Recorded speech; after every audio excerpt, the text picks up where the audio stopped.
Hi, everyone. Welcome to Los Angeles Magazine, our live stream of the Timothy Busfield detention hearing. Yes, detention hearing. Thank you. Oh, it's been a long day. Okay, last time, KOAT, they were streaming the hearing on YouTube. So we have that, and then we have possibly KQRE I had written down, but so far, neither of them have started their stream yet. I'm Lauren Conlon. For anyone who is new here, thank you for being here. So just bear with me. You know what? What I will do is I will share my YouTube. I will share the screen while I search for it. And yes, hi. So I read through the entire 237 page opposition motion, which is crazy. It was mainly all exhibits, I want to say. And look, I don't want to comment on this. Like, I really don't want to comment on it because it's allegations involving children. So I'm feeling I don't know anything, but what I will say is they attached a witness list. And there's 12 witnesses, I think. So yeah, 12 witnesses. I don't know if they're going to get to call all of them. I don't know how long this is going to last for. Hopefully no more than, an hour or so, but you never know. I got to feed my children. Okay, let's go to YouTube and search for the KOIT feed. Let me see how big I want to make myself. You know what? For now, I'll make myself a little bit bigger. Okay. Yeah, this is what I was thinking. I feel like it has to be longer than an hour, right? Because of all the witnesses that they might call. So yeah, let's see. Okay. I'm going to go and, let's go to KOAT and see what's going on. So right now, yeah, they've got the governor's state of the state address, but hopefully by 4 p.m., they will be changing this. I'm going to go to KQRE as well.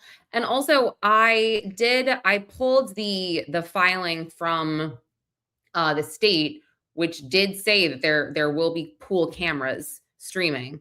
So at this point, let's just wait and see. Let's wait and see. Because I know I know it's coming up. I absolutely do.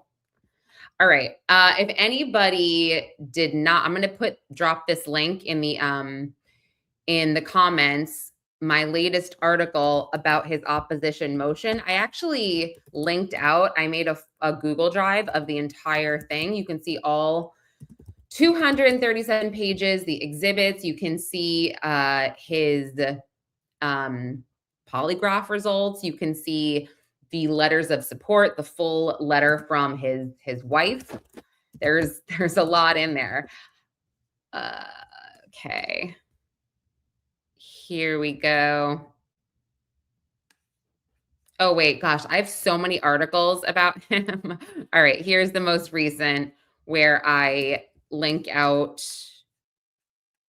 Yep. Okay, here we go. So while we're waiting, you guys can take a look at that if you'd like, if you haven't already. My favorite, yeah, I guess Little Big League, because that was my favorite movie of Timothy Busfield's, because I didn't really know any other ones. I didn't watch 30 something.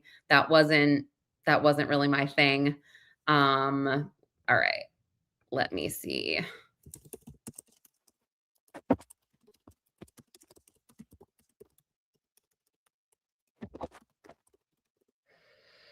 All right, hopefully we will get this any minute now. I love this chat. It's so fun. When you click on the link, it doesn't take you to the filings from the link you just posted. It should take you to, oh wait, KOB4. Let me see this one. Live video. Sorry.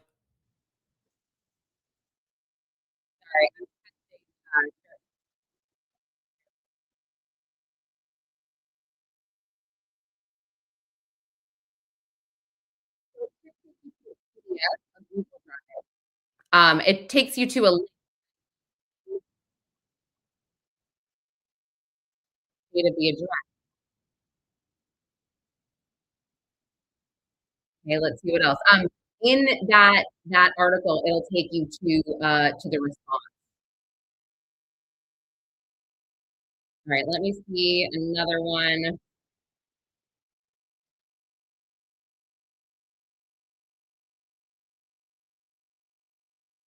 All right, ARQE.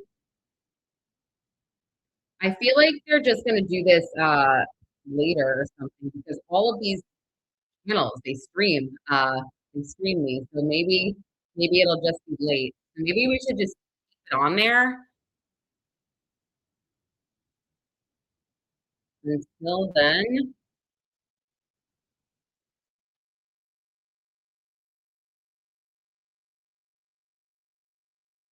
Oh, no, sorry, this is not it's the audio is, something that I'm just messing around. You shouldn't even be hearing this audio. Sorry about that. There, I'll turn it off. My audio should be normal. All right. This is wild. So let me pull this up for you as well. This is the filing showing, let's pull up the state's filing I got today about the media coverage for this case. And okay.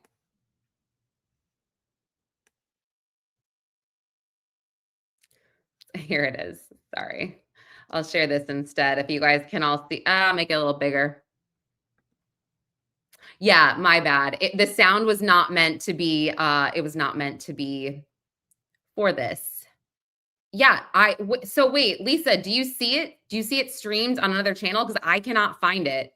Let me know because I have been searching for it on YouTube and I'm like, what the hell? The one place I was going to, uh, let me see. No, it's not.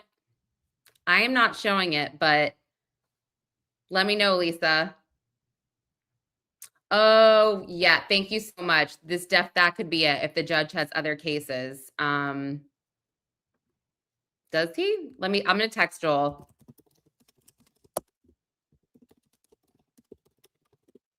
All right. I texted Joel, but also I'll still keep looking. But it's funny because we were just talking about this. Okay. Thank you so much. Got it. All right. Let's head over.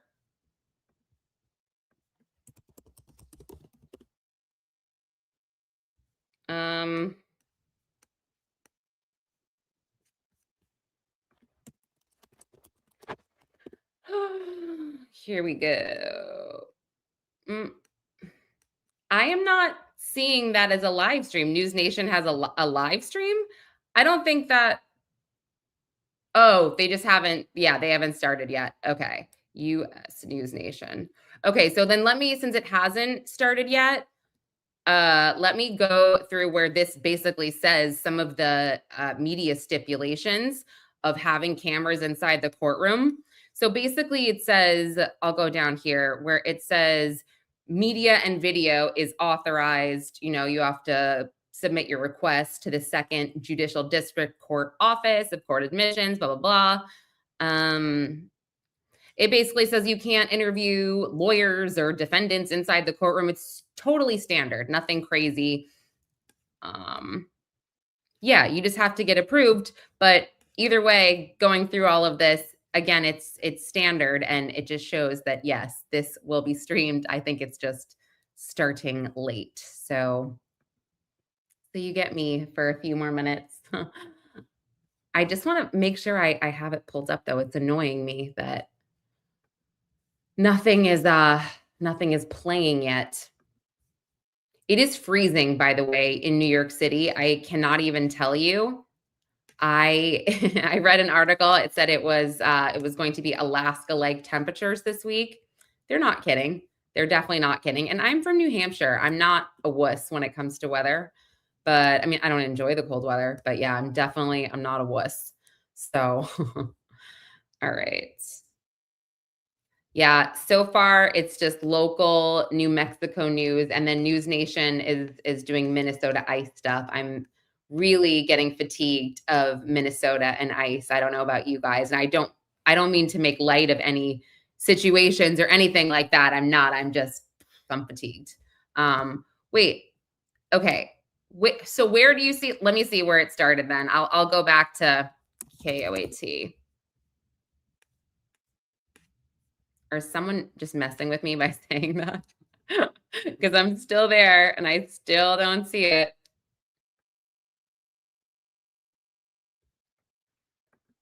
When you say live here, where? Okay, let me see where he has it. Thank you. I'll check.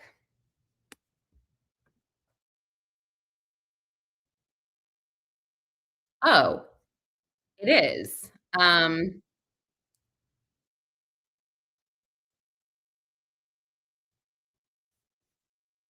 did he find it at? Well, I'll get it.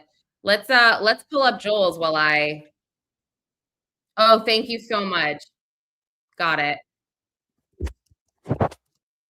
Got it. Pulling it up now.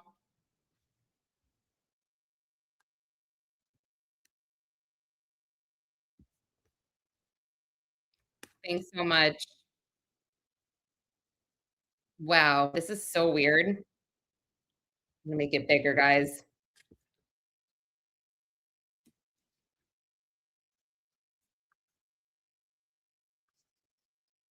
Okay, guys, sorry about that. Pulling it up, I'm getting Joel off because I had him on the screen. All right, let's switch, and here we go.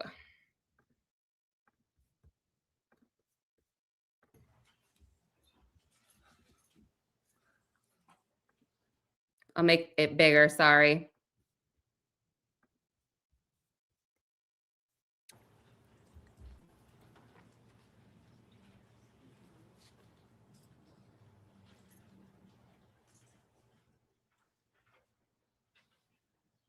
Oh, Joel, I got it. Thank you. You're the best. Oh, that was Co. Thanks, Co. Thank you. Thank you.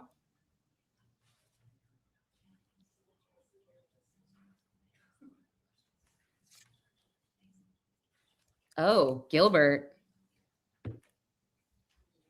Ooh, she's in good spirits, eh?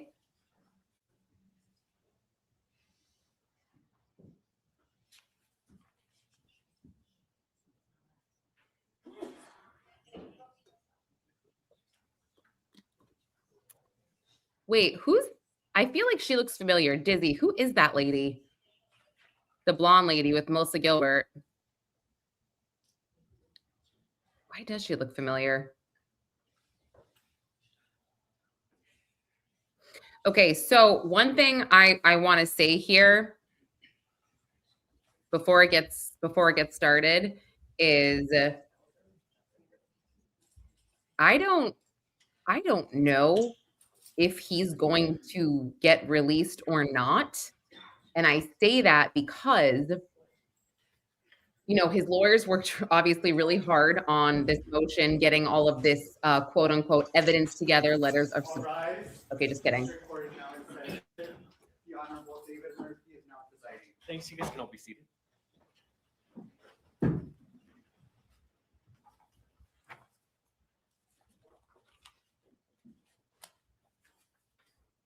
I'll check. Tina Louise, let me see. Good guess, though. All right, let's go on the record in the state of New Mexico versus Timothy Busfield, D202 PD 2026-51. Good afternoon, Your Honor. Savannah Brandenburg Koch and Joseph Stevens on behalf of the state.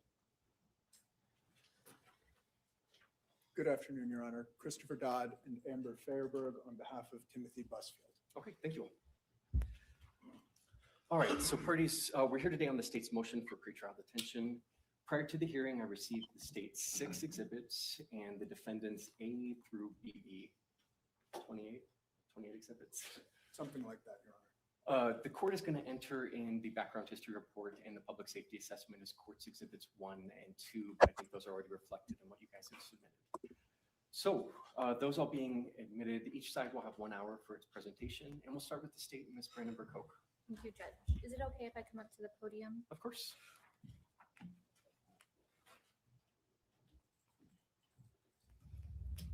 Thank you.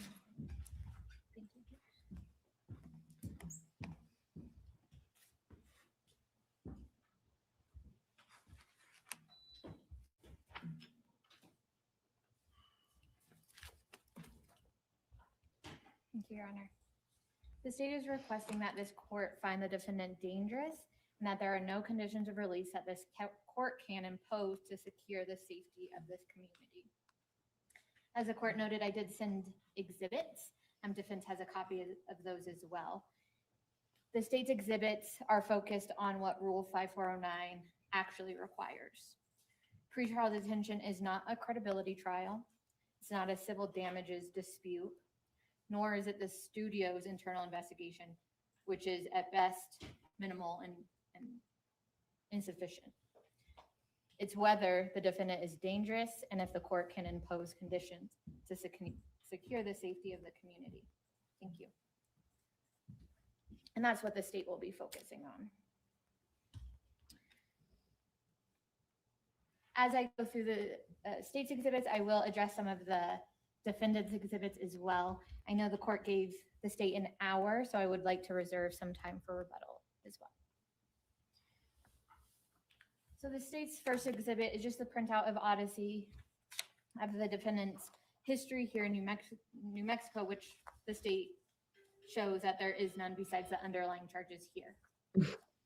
Right. State's exhibit 2 is the register of actions from the underlying case that we're here on, and just an event of showing when the criminal complaint was filed and the arrest warrant and when that warrant was served, along with the criminal complaint, which I will mostly focus on today. So I want to give some context, as there's a lot of defense exhibits along with the arrest warrant that is pretty lengthy. The named victims in this case, they started working on the show, The Cleaning Lady, in 2021. They filmed the pilot. They were asked later to come back for seasons 1 through 3, and that lasted until spring of 24. SL did the primary acting for seasons 1 and 2, although You VL right here. What's this? acted as well. I can hear. And VL did the primary acting in season 3. Before season 4, there was a lot of back and forth with the children if they were going to continue to be casted in their role. After the 3 seasons, the boys were asked to audition, which is something they didn't have to do through seasons 1, 2, and 3. They had that audition here in Albuquerque in September of 2024. The lead actress in this show, her name is Elodie Young, and she was very close with the family. They went on vacations. However, she has not been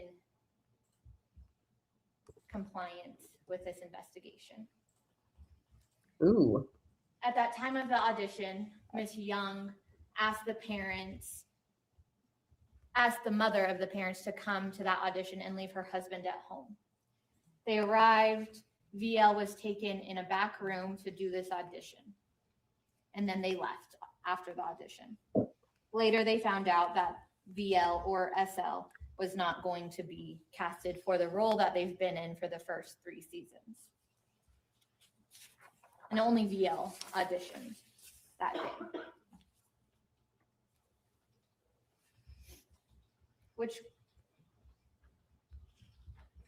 after they were released, the parents, I believe, posted that they were thankful for their opportunities, was very thankful for the show. Even though at that time the show was still using the boys, the victims in this case, to promote season 4. So eventually this brings us to the start of the investigation, which is the state's 2. There was concerns about abuse because the parents were being tagged in social media posts about the defendant's history. Because of those concerns, they asked their boys if there was any, with anyone, not just Mr. Busfield, but with anybody, if they were having any issues or inappropriate touching, anything like that. Or if they, actually, I think it was very clear that it was if they were uncomfortable in any situation. When the boys said, "Do you mean like with Uncle Tim?" Later, in November of 2024, the children were seen at UNMH. In UNMH, the doctor there is the one that referred this case, called the police and reported it, which as a mandated reporter needed to. So based off of the doctor seeing the children and speaking with the parents and getting a medical history, they had concerns about grooming and the sexual abuse, and they reported it to law enforcement. APD later, I believe the same day, were dispatched to the parents' homes. They talked to the parents and they talked to the boys. The boys did not disclose any sexual abuse, but did disclose signs of grooming and did disclose that the defendant had touched them. Because there was no disclosure of sexual abuse, APD essentially closed the case. CACU said they weren't able to take the case.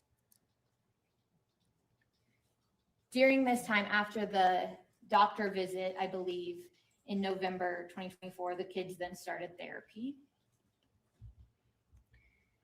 I do want to note that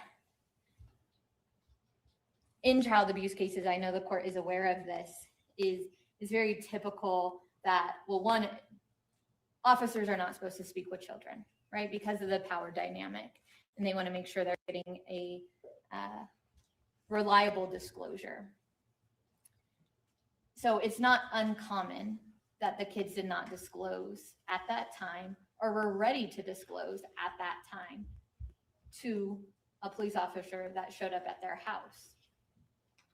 Also, it's not best practices when interviewing a child according to our MDD structure by statute in New Mexico and across the country.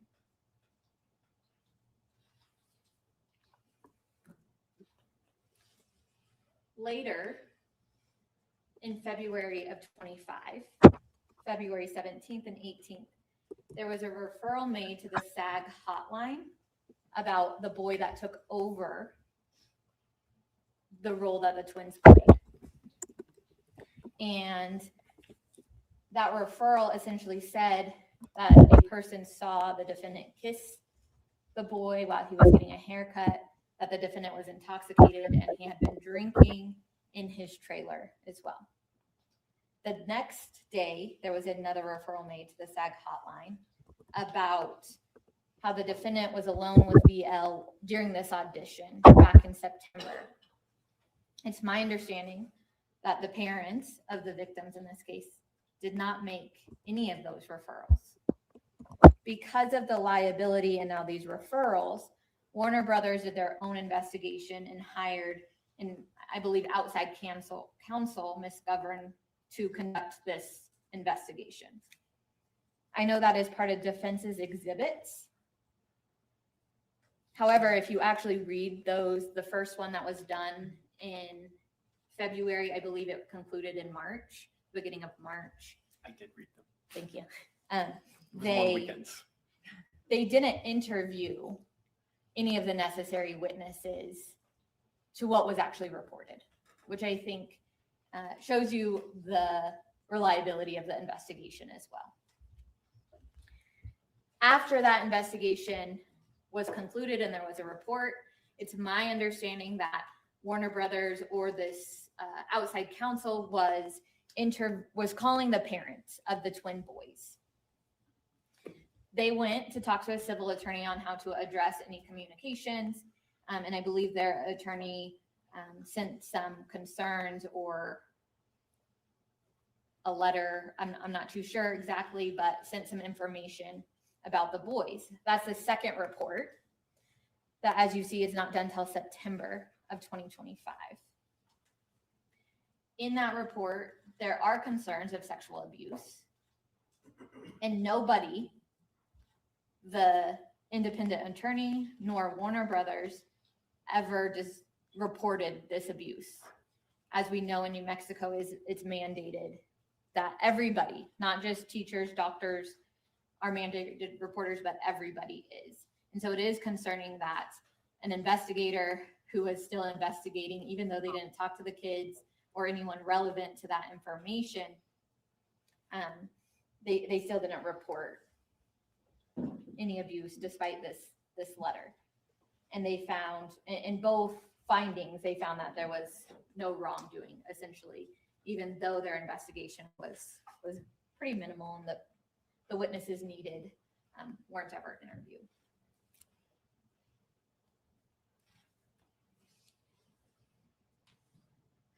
Which now brings us, because that report was done in September of 2025, which now brings us to how the boys then disclosed the sexual abuse against the defendant.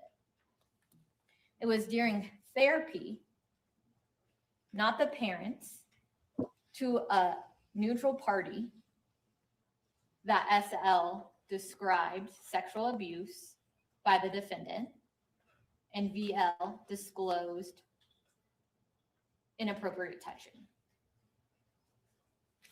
Guys, Busfield looks like, SL oh my God. even disclosed in therapy that he was mad at his dad because he thought he knew that it was going on because he had the iPad or these links to watch his children. Oh. The therapist then made a referral. I believe that then a doctor saw the kids at Journey Pediatrics. Also, the therapist, throughout their time, had diagnosed one of the boys, SL, with PTSD because of these issues. In September, SL was seen by a doctor at Journey Pediatrics, who also reported or indicated sexual abuse in that visit and treatment of the children.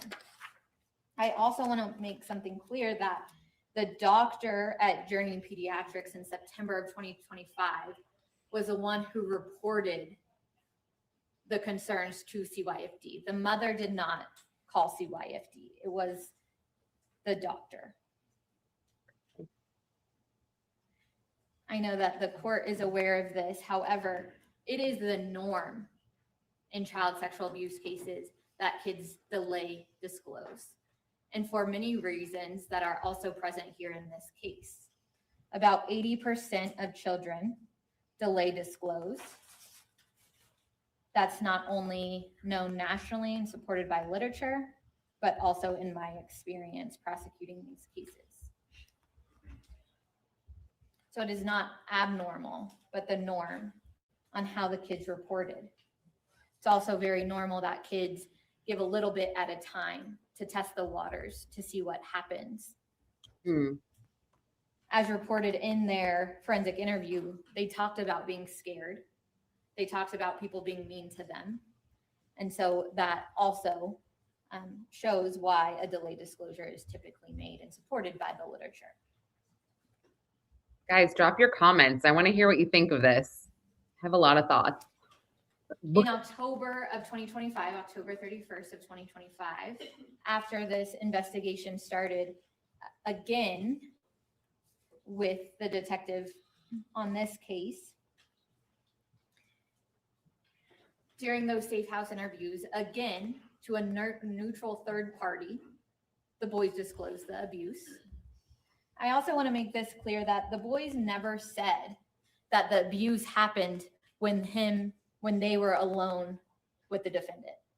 They actually indicated that some people were around and some people would leave. They never said that this happened when they were alone with him. So these arguments coming from defense and the exhibits provided don't add up with the testimony and with the kids' disclosures that they have given. The boys also disclosed how it made them feel and how uncomfortable they were. What's also noticeable is that when SL discloses the timeline of abuse, it matches up with the other witnesses, including his set teacher, the person that supervised him while on set, changed, that his behavior changed, that he didn't want to act anymore. He didn't want to be around anymore. So this isn't just coming from the child, but this is also coming from witnesses. His behavior corroborates what he is saying as well.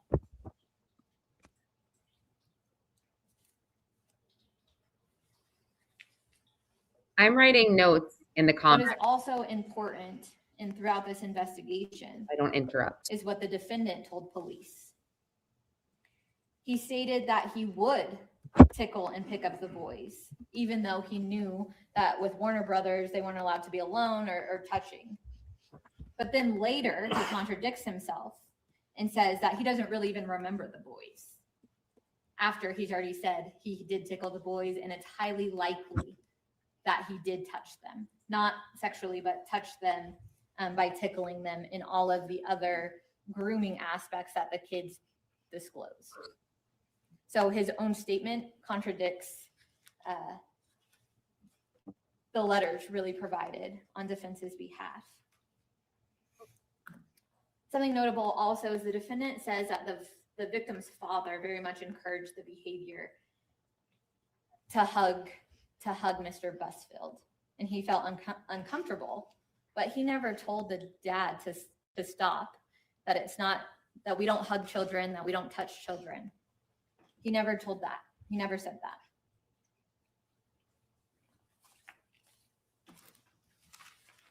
As you see in State's Exhibit 2, several witnesses were also interviewed.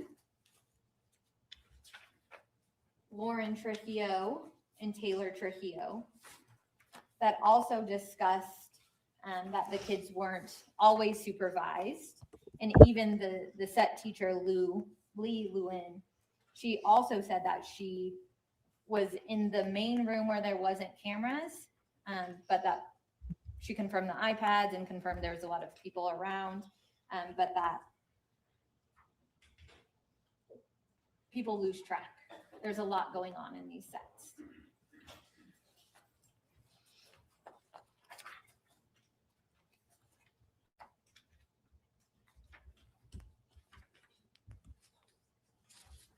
I want to mention Danielle Vigil and Christina Carr, because now it seems like they're unhappy after they already gave a statement to police on how it was portrayed. The court knows that not everything in every interview is word for word in documentation. What is relevant to the allegations is what is usually in a criminal Oh, he looks, arrest. sorry. Especially this warrant was already quite lengthy. I want to drain those eye bags. However, there is concerns that people have now got to those witnesses since speaking with police, and now they're writing affidavits on behalf of the defendant, suggesting that what they said wasn't true. So as for the dangerousness prong, State's Exhibit 2 shows that criminal sexual contact of a minor is a mandatory serious violent offense, which is different from necessarily dangerous. And here might not seem violent in the literal sense, but any What are you deal bumping of my harm mic? done to a This is the child, mic. especially when it comes to Go watch another sexual stream. abuse, the deal of physical harm, the emotional harm is long lasting. And that behavior, when grooming children, engaging in grooming and engaging in sexual abuse, is inherently dangerous.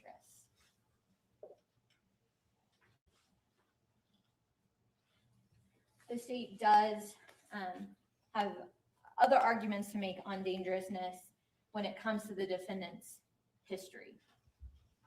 And I want to make clear that nowhere in the case law and nowhere in 5409 or the F6 factors say that the defendant's history has to be charged criminal conduct. In fact, it can be unknown conduct at the time and what's presented to the court, which is laid out also in State's Exhibit 2 about prior allegations, and in State's Exhibit 3, 4, 5, and 6 of other victims and the victims that we already knew have reported previously have come forward and gave a statement as well. Oh, So the first allegation, a 17-year-old disclosed that the defendant had sexually assaulted her, tried to serve her alcohol, and groped her. Unfortunately, at that time, what she reported is that the cops said that he wasn't going to be there much longer, and there was nothing that they could do. And there was later a civil suit filed in which the defendant later settled. That was back in 1994, and that victim was 17 years old at the time. okay. Pay attention if you guys don't know. Something I want to know about the kids' disclosures and all of the disclosures that were made prior and have been made since, there's a pattern. The pattern is all touching. There's a pattern of his conduct. Also, the boys' disclosures in this case, they were detailed, they were visceral, they were also not exaggerated, which I think cuts into defense's argument about what they think this case is. I say that because I think it is important when we're filing PDMs on these types of cases.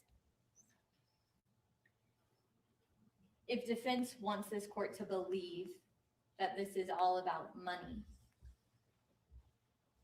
wouldn't it be easier for a child and all of these previous victims to disclose more than criminal sexual contact? It's shocking that all of the victims that have reported all report a similar pattern from the defendant, and they're not exaggerated, which makes the evidence in their disclosures credible. The second allegation occurred in March of 2012. It's my understanding that, and I believe this victim has called law enforcement as well, but essentially he had, Is this again, one of your exhibits? yes, it's in stage 2. Oh, okay. Just, Stage yeah. two. Okay. The last page of the arrest warrant, Your Honor. Or the second to last page. In March of Yeah. 2012, a 28-year-old accused Busfield of touching her inappropriately in a movie theater. She reported to police, and the prosecutors felt like there was not enough evidence to move forward, and he said it was consensual. Again, that pattern of touching, of criminal sexual contact is important for the pattern of the defendant, especially when it comes to the F6 factors, which I will get to.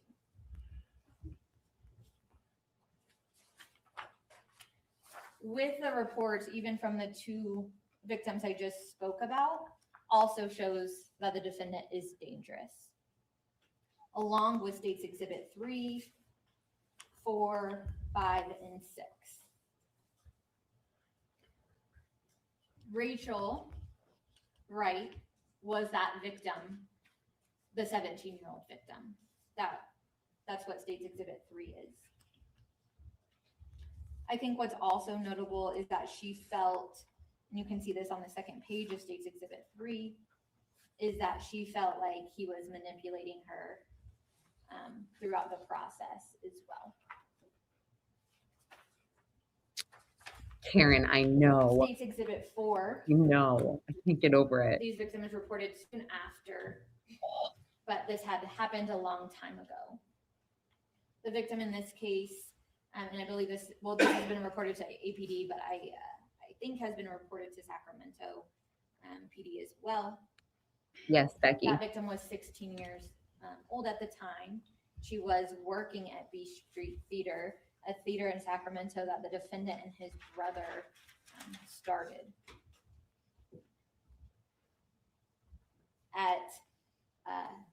I believe she was interning or working there, and the defendant again touched her, kissed her, and then stuck his hands down her pants, touching her genitals. Their report is that the defendant's brother and the defendant came to talk to the victim and the victim's dad to not report it, and that he would get therapy, which the family agreed with, and nothing went further in that case. State's Exhibit 5 is from the defendant and his wife's personal assistant. They worked, I believe, through the May of 2017 until 2019. And she mostly describes how the defendant was inappropriate, intimidating, that there was a lot of, this position of authority that we've kind of seen play out in this case and all of the other victims that have come forward, and had made comments to her about the way she acted and that he might have a crush on her if she continues that behavior. So there was concerns of inappropriate conduct with her as well. State 6, Claudia Christian. Yes, who is Jules. an actress. I did. She has reported that when they were filming The Strays, the defendant and her, she was already casted as an actress, and during the show they were running lines, which was common, and they went to his trailer. She stated that once she got there, he was alone, and almost immediately after she entered his trailer, he forcibly grabbed her and threw her against the wall, and started kissing her, and he had an erection. And she ended up running out and telling I believe, assistant director to keep her away from Mr. Busfield. What? I didn't know that one. Those allegations also go to the defendant's dangerousness. No. So I think by clear and convincing evidence, the state has met the dangerousness prong here in this case. Wow.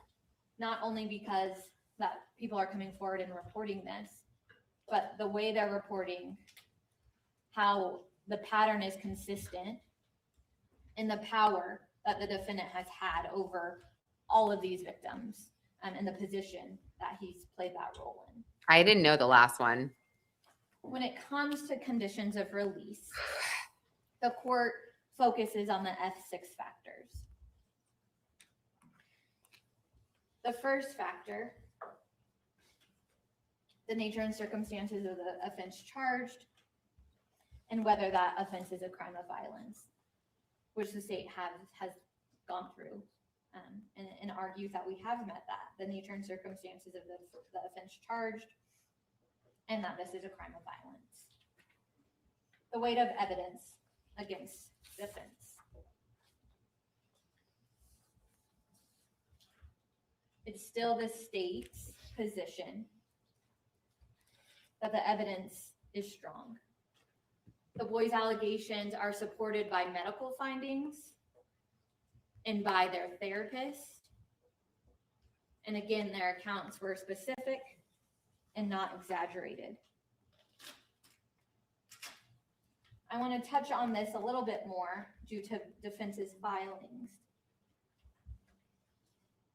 Defense first couple exhibits are about the victim's parents and their criminal history, essentially saying they have a motive to lie because they have a past, because they have had a conviction and had some other lawsuits.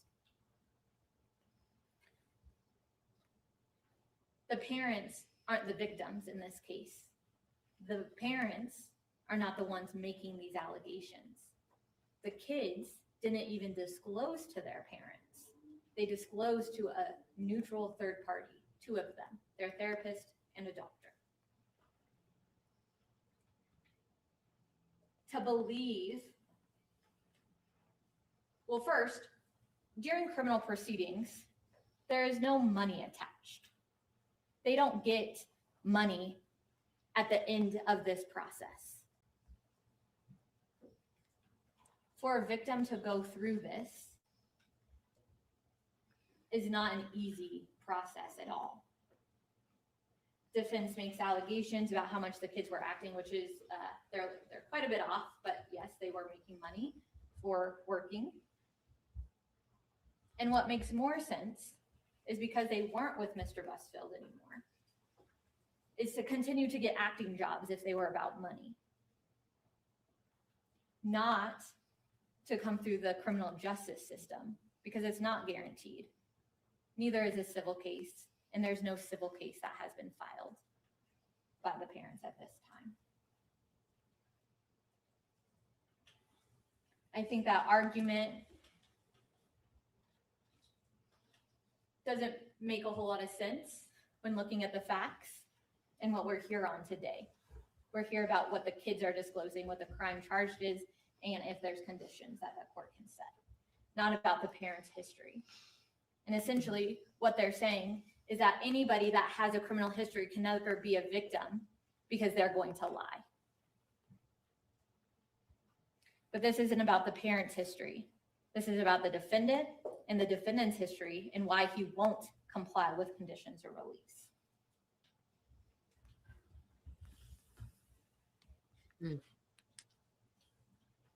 So I do have a question. Yes. With regards to the parents, there's reference to the parents having an attorney, and the attorney gave them the advice to seek out medical intervention in this case. Has there been a lawsuit filed, or is there plans to file a companion civil lawsuit? Oh, It's my understanding that they are not filing a civil lawsuit. The attorney they talked to about what to do was a friend of the families. I believe one of their employers, actually. What do we do in this circumstance? It was more as friendly advice, not let's start this civil lawsuit and then, That part wasn't clear. Yes. That it was. yes. Okay. I wanted to make that clear. And there is no civil lawsuit filed.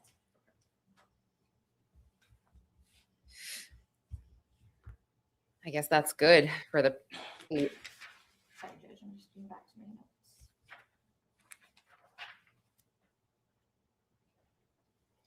I think what is also important when it comes to the weight of evidence against the defendant is that we have corroborating evidence that the defendant, once the defendant started directing SL, that's when he didn't want to act anymore or be on set. Mm-hmm. That there's been bedwetting nightmares, that other witnesses have also seen a big shift despite defendants' affidavits. There are still witnesses that say, no, these kids, SL particularly, had a change in behavior after Mr. Busfield started directing him. Sorry. I know I stated this, but I do want to make this clear because so many of the affidavits and so many of the letters of support say this could not happen because there were so many people around. The kids didn't say it happened when they were alone. And we see every day that sexual abuse with children can happen in front of several people. We know that from well-known cases. We know that from the Larry Nassar case, where he was physically and sexually abusing his patients in front of their parents. Gah. We know that these events and these crimes can happen in front of other people and them not recognize or see what is going on. The history and characteristic of the defendant, like I said, there's nowhere in the rule that says there has to be known criminal convictions, but a history, as I laid out, the pattern, the reliability of how almost all of the reports of sexual abuse against the defendant are all very similar and not exaggerated. That his history spans back 30 years, back to the 1990s. And this characteristic of the defendant, the state would argue, possesses a high risk, a very high risk of offense. Because either people are going to continue to ignore it, and they're going to continue to believe that the defendant could never do anything like this. Scott. And that he would never do something like this, which I'll get to his letters in a moment.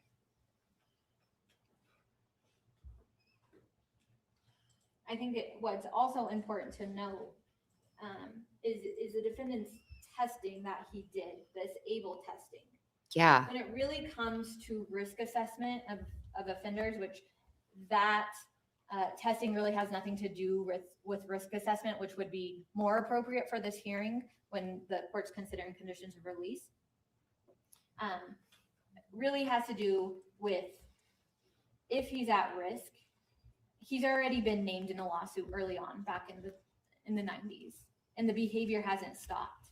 In fact, it's continued, as we see in these reports and other allegations, and he's continued to get away with them. And so the ongoing risk of the defendant reoffending or continuing to do what he has because of the power of his position shows this court that he does have the likelihood that he could reoffend. The nature and seriousness of the danger to any person or the community that would be posed by the defendant's release.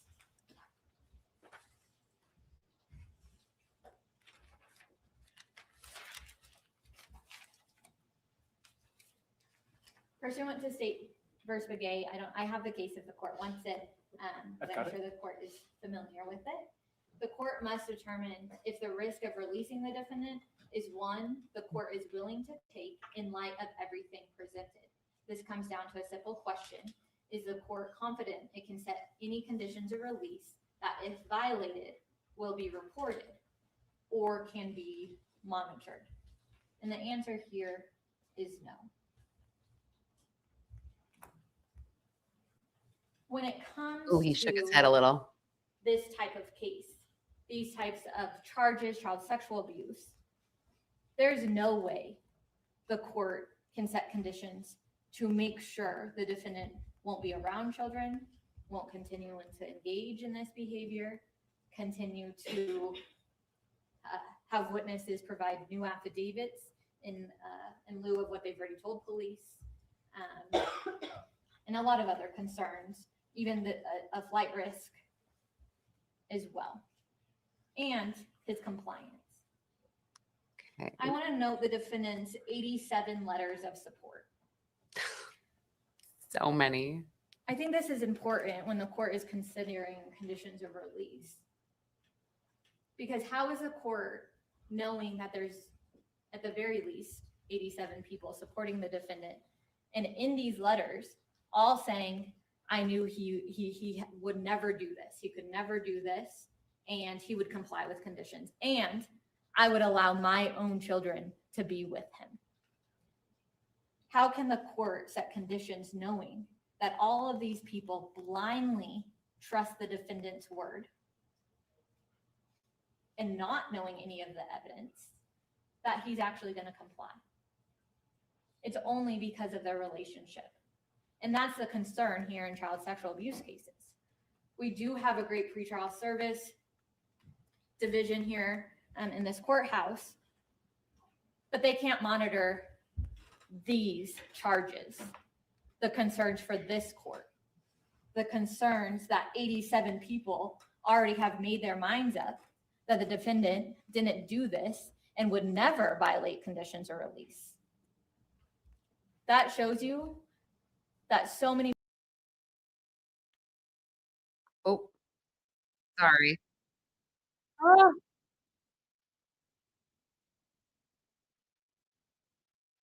Sorry, guys. One second.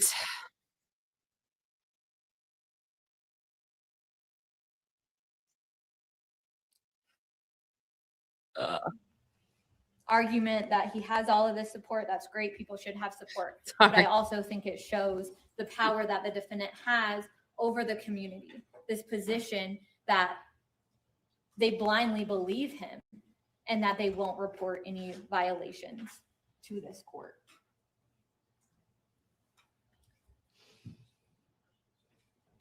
I wrote this in my motion that also when it comes to conditions of release, the defendant was notified about his warrant, or at least we knew he was notified because his attorney called our office on the 9th. That warrant was issued for his arrest on January 9th.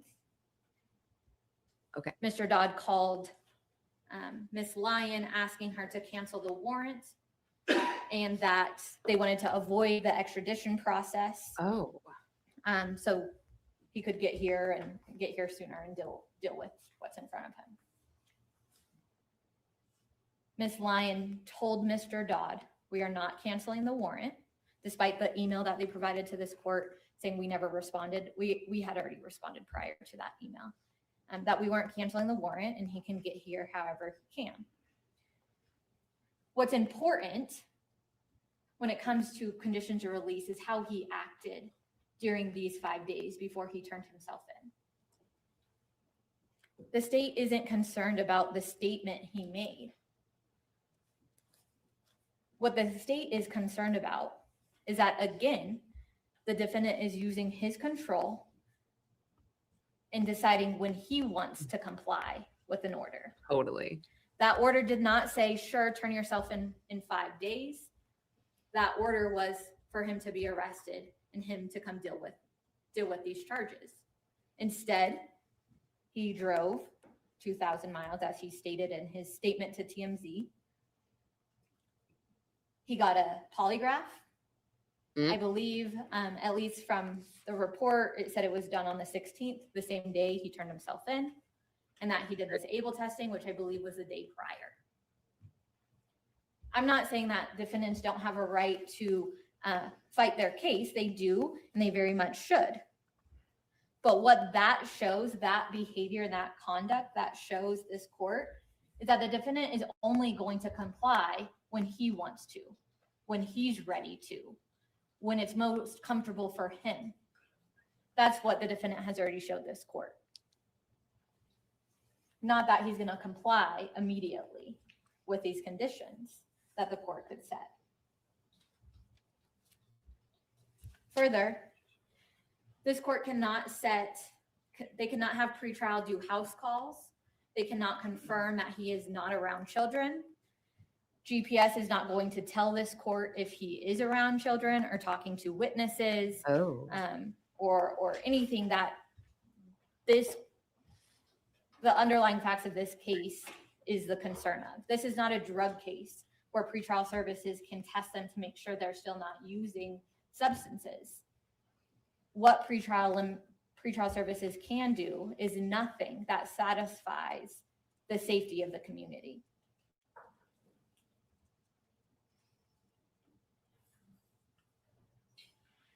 This court, and I do want to note this, that the defendant made through counsel an argument that this motion should also be denied because we routinely file these PDMs. As the court knows, I prosecute child sex abuse cases, child death cases, child physical abuse cases, the people where conditions can't be set. So yes, it is routine in SVU because of these offenders, because of how dangerous they are, how manipulated they are, how that no one wants to believe children when they actually disclose, when people point out anything else they can to actually discuss the facts of this case or the cases. That's why PDMs are filed. And this case is no different. and the state believes that there are no conditions that this court can set for this defendant and defendants similar in his position.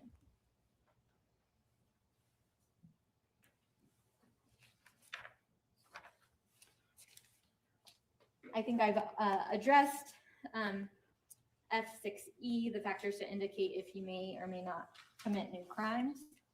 I think his history speaks for himself.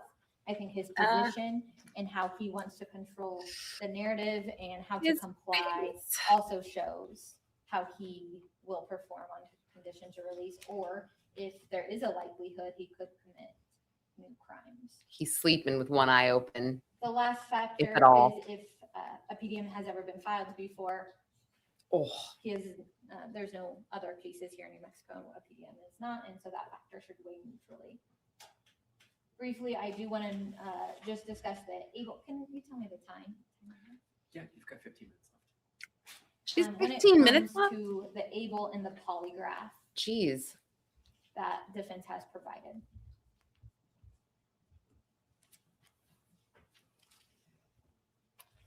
Polygraphs, although allowed here in New Mexico, I would ask the court give less weight to, because we don't have raw data. Defendant didn't provide us with that. And the polygraph does not address what this hearing is about. This doesn't, those questions had nothing to do with if he was going to comply with conditions of release. And a PDM hearing isn't really for a mini trial to decide the truth about what happened in this case. So I would ask that the court give limited weight to the polygraph and also how that was conducted and when and what that really shows about conditions of release. When it comes to the ABLE testing that was also done before he turned himself in, really this is to show,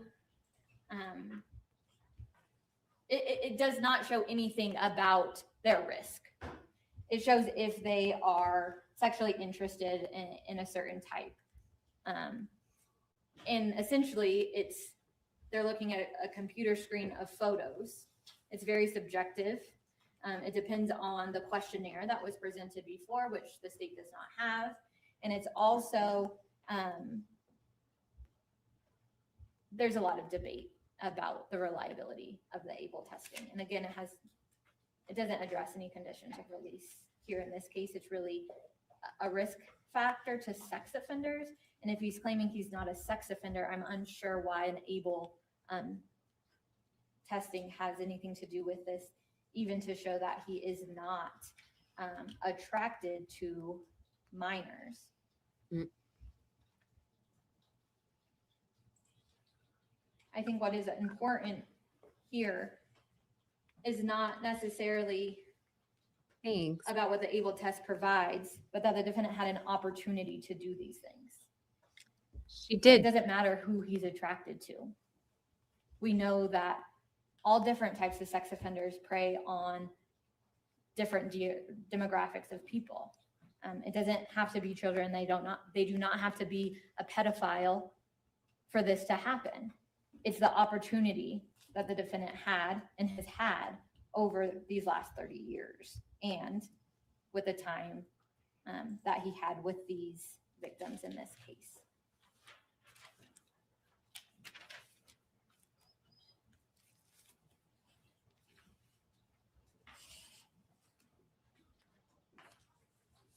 Just briefly, I want to address that the attacks on witnesses' characteristics don't eliminate the risk of the defendant. That the studio's investigation really has nothing to do with the criminal investigation, and I think the court has seen the minimal investigation that they have done. And most importantly, when it comes to conditions of release, that this court can't set any conditions that is going to protect any other child, any other victim, any other witness from reporting or continuing reporting. The court can't set conditions to secure that. There's no way anyone can monitor that behavior.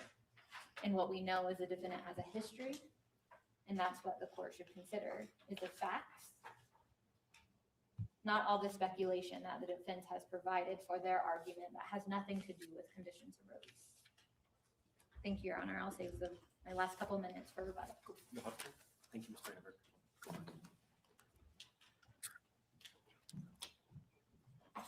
Oh, Melissa, all smiles.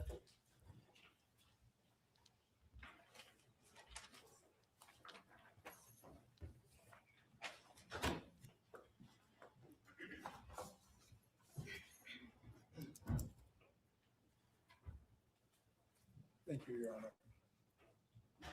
First, I'd like to let the court know we've supplied a binder for the court that has all of the exhibits and everything in it. It's It's okay. I saw it. yellow I got my binder own. there. Perfect. With my Binder. notes. Secondly, I'd like to trying to apologize figure it for out. consuming what I imagine was a lot of the court's time this long. It's okay. So much. So I'd like to tell the court how we intend to structure our hour in this case. Do it. I'm going to give some brief introductory remarks, followed by one witness. And then Ms. Fairberg will take over for argumentation. I would ask at this time that the court accept defendant's exhibits A through BB Yep, they're all admitted. as reliable. Thank you.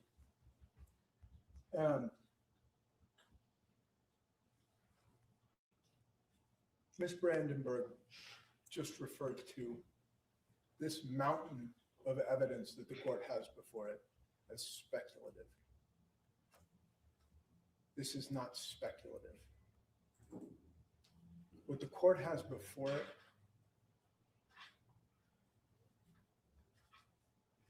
is, I would estimate, Longest pause. probably the most comprehensive response Gee. to a motion for pretrial detention that has ever been filed in this state.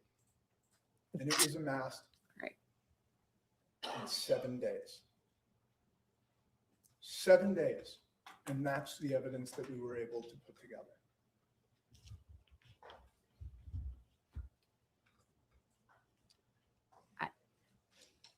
Every aspect of the state's case is flawed. Every aspect of the state's case is questionable. I can see it too, Jules.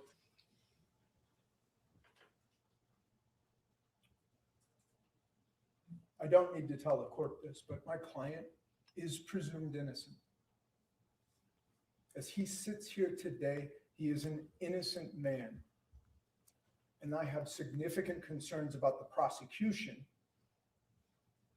talking as if he has already been convicted. She referred to the people who wrote letters of support. She said, quote, "They don't believe when victims come forward." It's our legal system that starts from the position of saying, we don't believe. It must be proven beyond a reasonable doubt.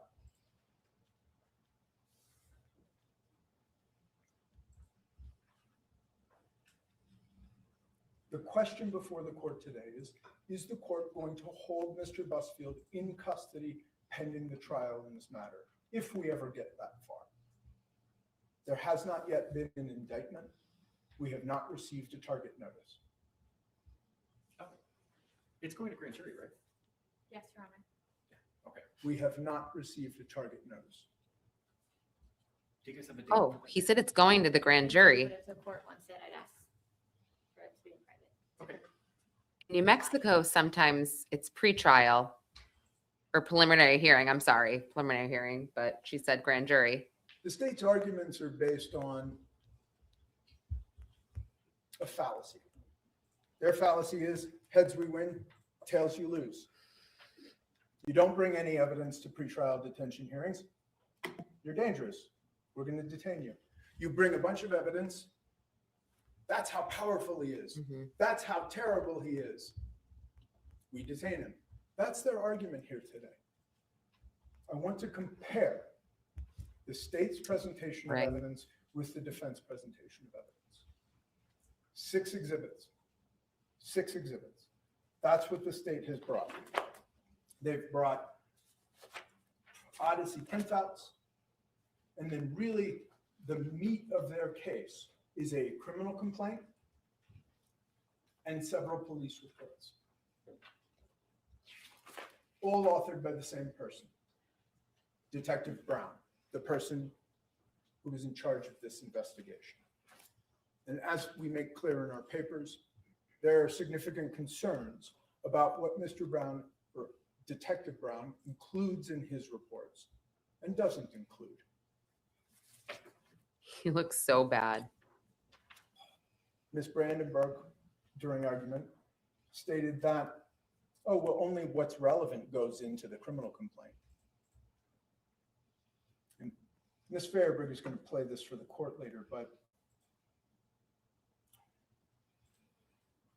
when the children were first talked to by the police in this case, The 2 audio clips. correct, Thank you for sending those. I did listen to those. Great.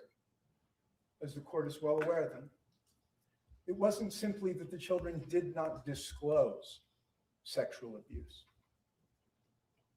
They flat out denied it. They said, no, it didn't happen. The fact is that the criminal complaint in this case is slanted. It is slanted to bolster the state's case and omit exculpatory evidence. Mhm.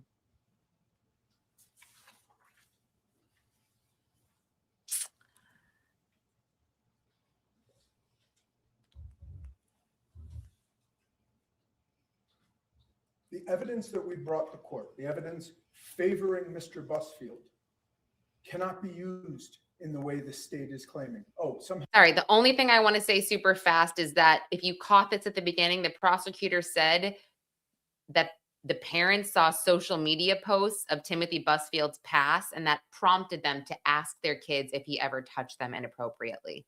Bringing evidence should be weighing in their favor, and the court cannot indulge this kind of argument.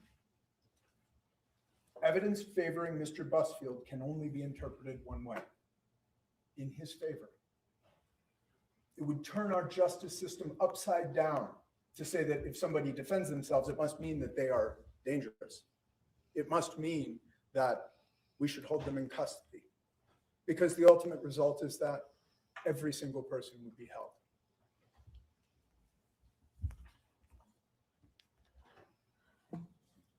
The last thing that I want to talk about in my opening is this self-surrender process. Ms. Brandenburg said that it was 5 days. It was 3.5 days, Friday evening to Tuesday morning.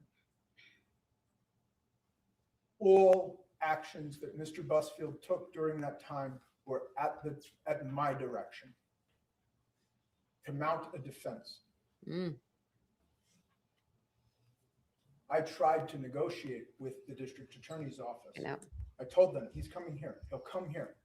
We do not need to go through a month or 2 month long extradition process. He'll be here.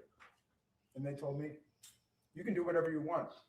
We're not going to do a thing. So I brought him here. He drove 2,000 miles in 2 days. 2 days. And then we spent one afternoon doing a psychosexual risk assessment, and one morning doing a polygraph. And then we self-surrendered at MDC. I think that shows how seriously Mr. Busfield takes this case.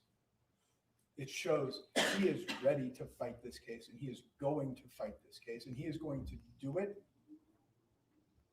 with respect for the law. An arrest warrant is not an order to a defendant. An arrest warrant is an order to the police. But my client, knowing that the police were ordered to arrest him, wanted to confront these allegations. So, Your Honor, at this point, I'm going to call our first witness, our only witness. And then Ms. Fairberg will make an argument. And so at this time, the defense calls Alan Caudill. He's the director of photography on the cleaning lady.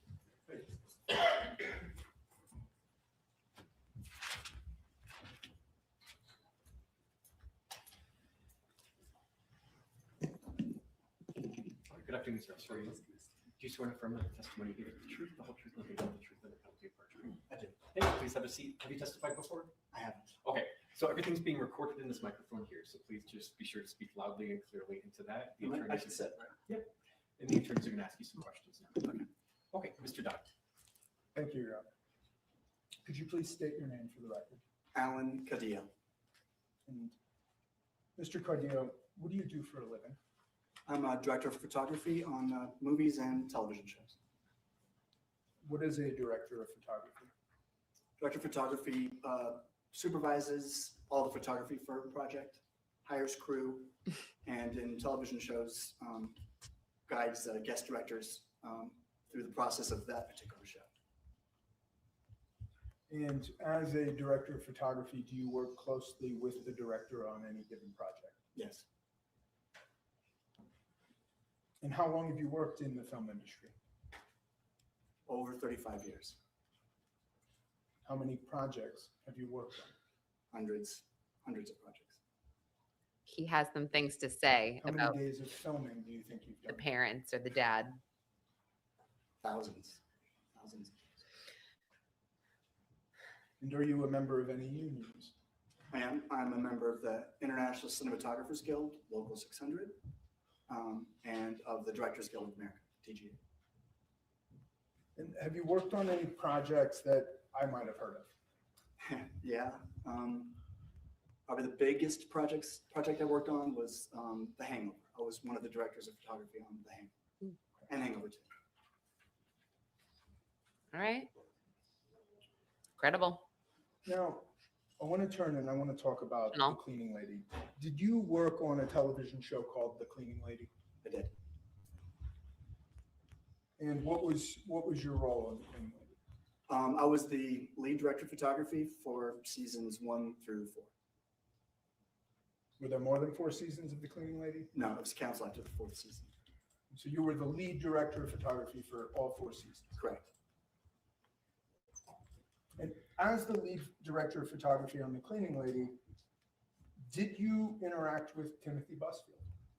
I did. Tim came to us season 2 at the end of the season, episode 11. So he came as a guest director on that. And then they brought him back seasons 3 through 3 and 4. For seasons 3 and 4? Yeah, correct. Okay. Why did they bring him back?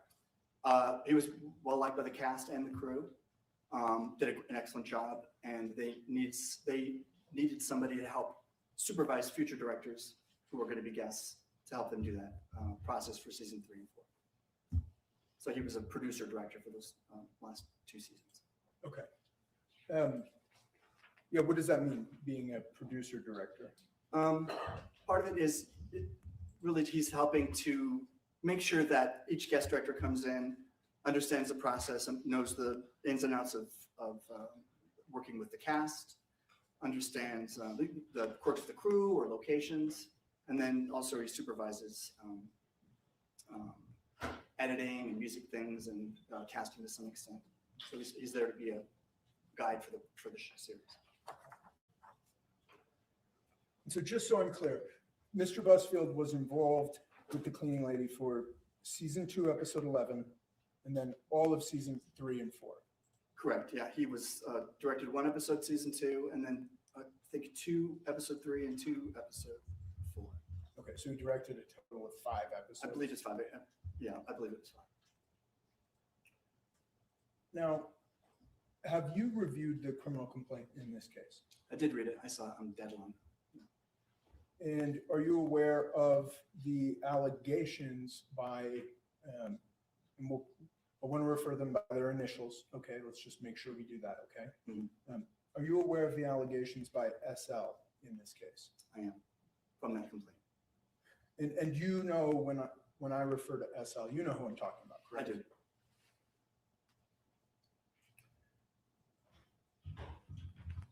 And based on your review of the criminal complaint, what is your understanding of the nature of the allegations in this case? I'm sorry, what understanding of the nature, like what happened? What does he say happened? Oh, he said that Tim touched him inappropriately on set. And was that during filming? Do you know? It seemed to me from the complaint he was saying it was on set while we were filming. You know, he said, I think I remember reading, he said something like, when he cut, he would come in and that's what he would do. Okay.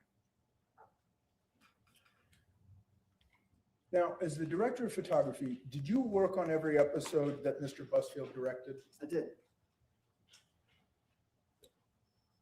Did you work closely with him on each of those episodes? Yeah, absolutely. I worked very closely with all of the directors, and that first episode he was a guest, so it was one of my jobs as we've been there for 2 years, is to make sure he understands our process, gets to know the cast and crew, sets and things like that. So we worked very, very closely. I never left his side. Never left his side. Is it possible that Mr. Busfield inappropriately touched SL on the set of The Cleaning Lady? No. Why not? Film sets may seem chaotic if you're an outsider, but everything we do is incredibly regimented. We're all a group of professionals who all know what they need to do, a lot of times without being told. And at any given time, if the child was on set, there was at minimum of 10 people there on the set with them. It's just how it works. There's 2 cameras, 2 camera operators, 2 focus pullers, 2 boom guys, a prop person, a hair and makeup person, the studio person would usually be there, the first assistant director, 2 dolly reps. And that's for every take, for every shot, always, especially with the children, because we had such a limited amount of time with the children.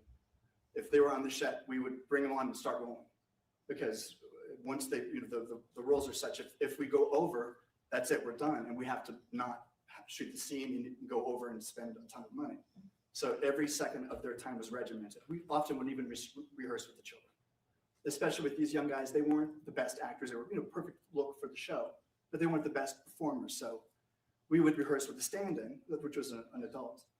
And then we would just bring them in and have them do the part. So they a lot of times they wouldn't even be there for rehearsals.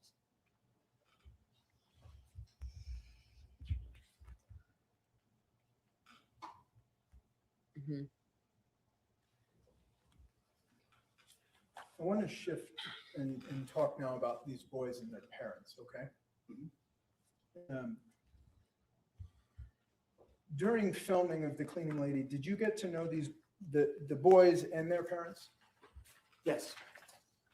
And how much did you interact with those 4 people? Well, not a ton, but I always take care. I always make sure I get to know the cast very well, and the crew as well, but the cast, and try to get to know the parents of children when they come on the set, so they feel comfortable, know that we're there taking care of their children, and they feel comfortable. So I got to know them. I would see them when they would come to set. Okay. And we did occasionally see them after, at rap parties and things like that. Rap parties? Well, when it's over, you go and have dinner and to celebrate the season. Great. He almost said drinks. Not that it matters, but The boys' parents, what were they like? I think the mother she always seemed very, very nervous and anxious and very quiet and reserved. The father was very aggressive, really very talkative, but didn't really seem to say much, just very aggressive, very kind of alpha male sort of guy. It seemed like a typical sort of aggressive set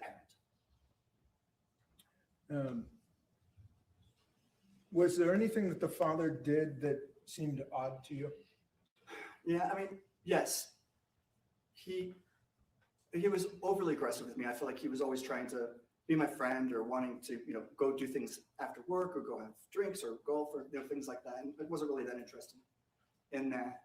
Something he did do that for me that made me uncomfortable, and it was addressed earlier, was that he would have the kids, if we came on set and, if I was giving a high five to the kids and they missed it, the father would go, hey, go give Mr. Allen a hug. And that made me feel uncomfortable, because I would never let my kids, just force my kids to hug somebody. That should be, do something that they want to do, or it's, mutual, not, say you have to hug somebody. So that really kind of like nails in the chalkboard for me. Like to force one's child to hug somebody they didn't really know.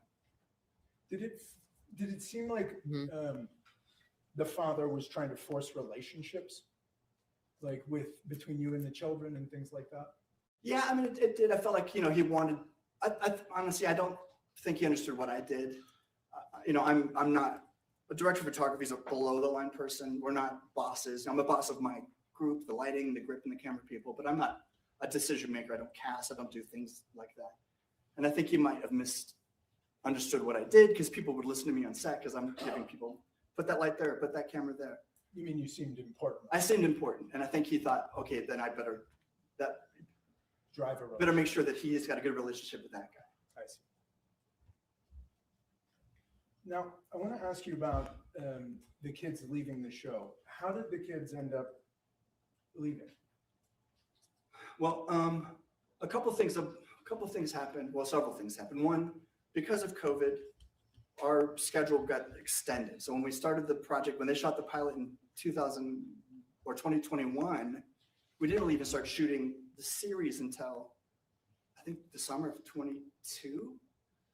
So it's a year later. So these children have already grown up, and the show takes place in really, I think the whole series, all 4 seasons of the show, I think take place in like 1 year or maybe a year and a half time.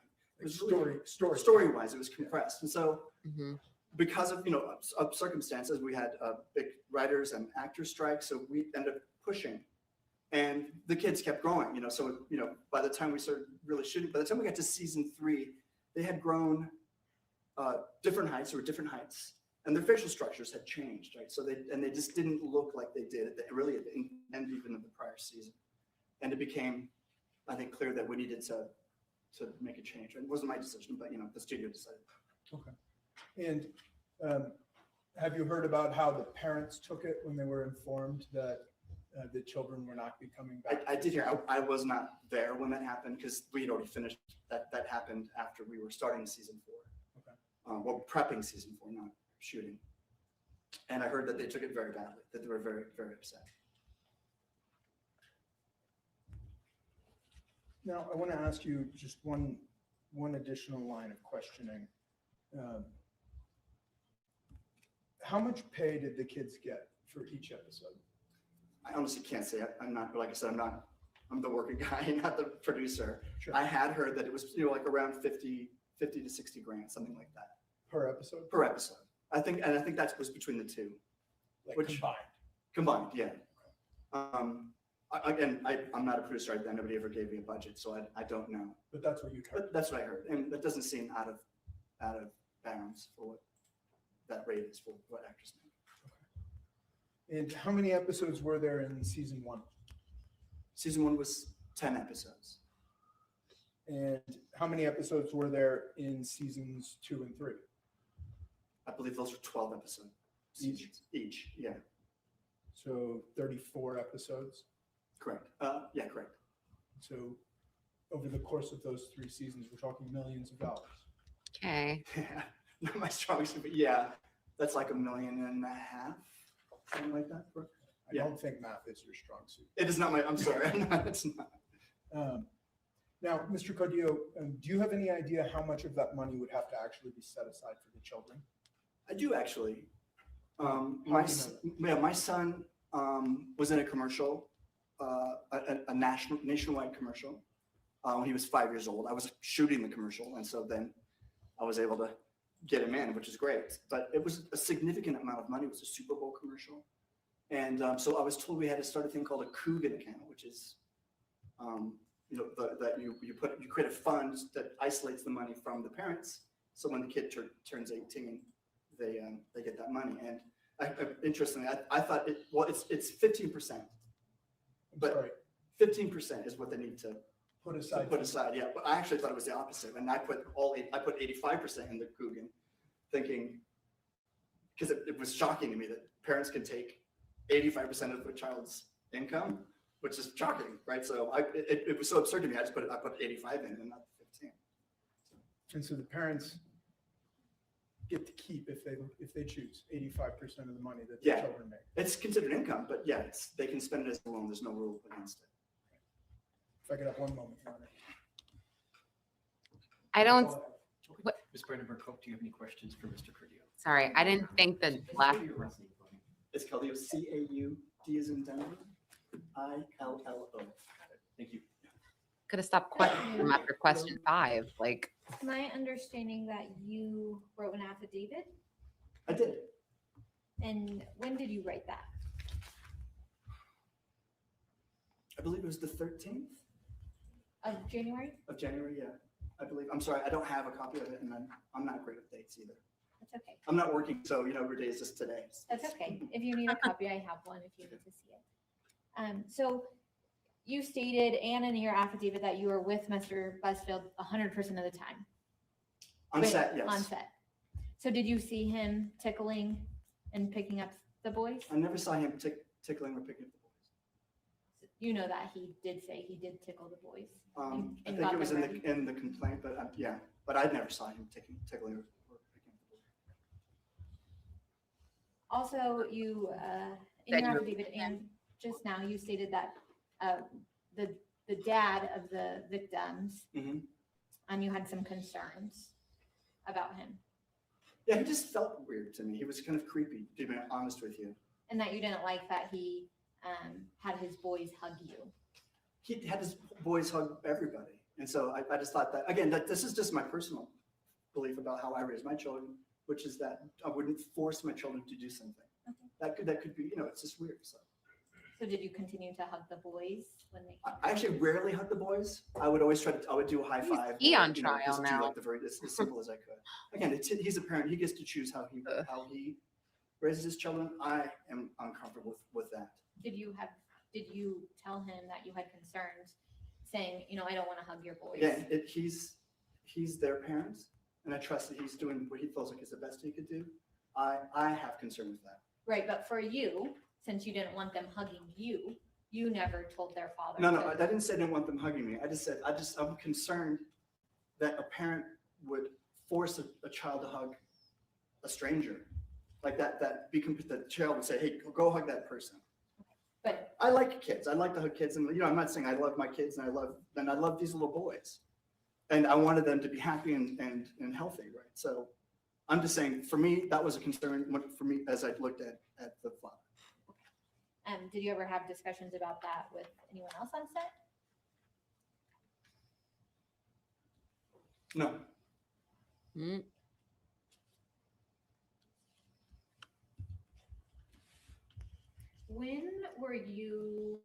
When did you read the criminal complaint?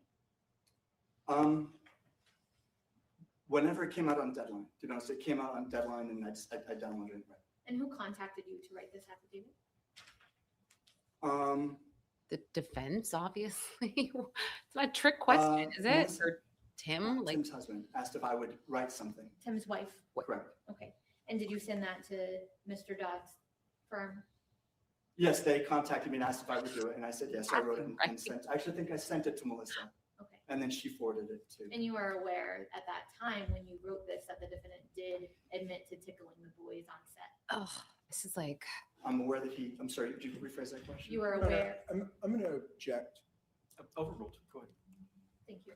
You are aware, because you read the criminal complaint, Uh-huh. that the defendant admitted to tickling the boys on set. Well, it was in the complaint that he said he took it. Nothing further, thank you. Mr. Dodd, did you? have any judge is questions? patient. I'd literally be like, this isn't a trial. Like, I could have one moment. Sure. am I overthinking that? This does seem a bit intense for a detention hearing. Your Honor, I don't have any further questions for Mr. Cardillo. Oh, Melissa does not look happy anymore. All right, you want to switch over to Ms. Fairburg? Your Honor, at this time, I'm going to hand it off to my partner, Ms. Fairburg. Oh, to now start. she's happy. Thank you. I come with a lot of gear. Come I see that. prepared.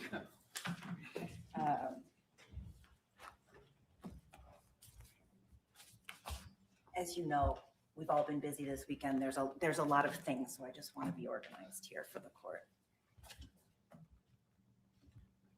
Your Honor, I want to start with a presumption, not just in New Mexico, but in our system in general. And this comes from United States versus Salerno out of the United States Supreme Court.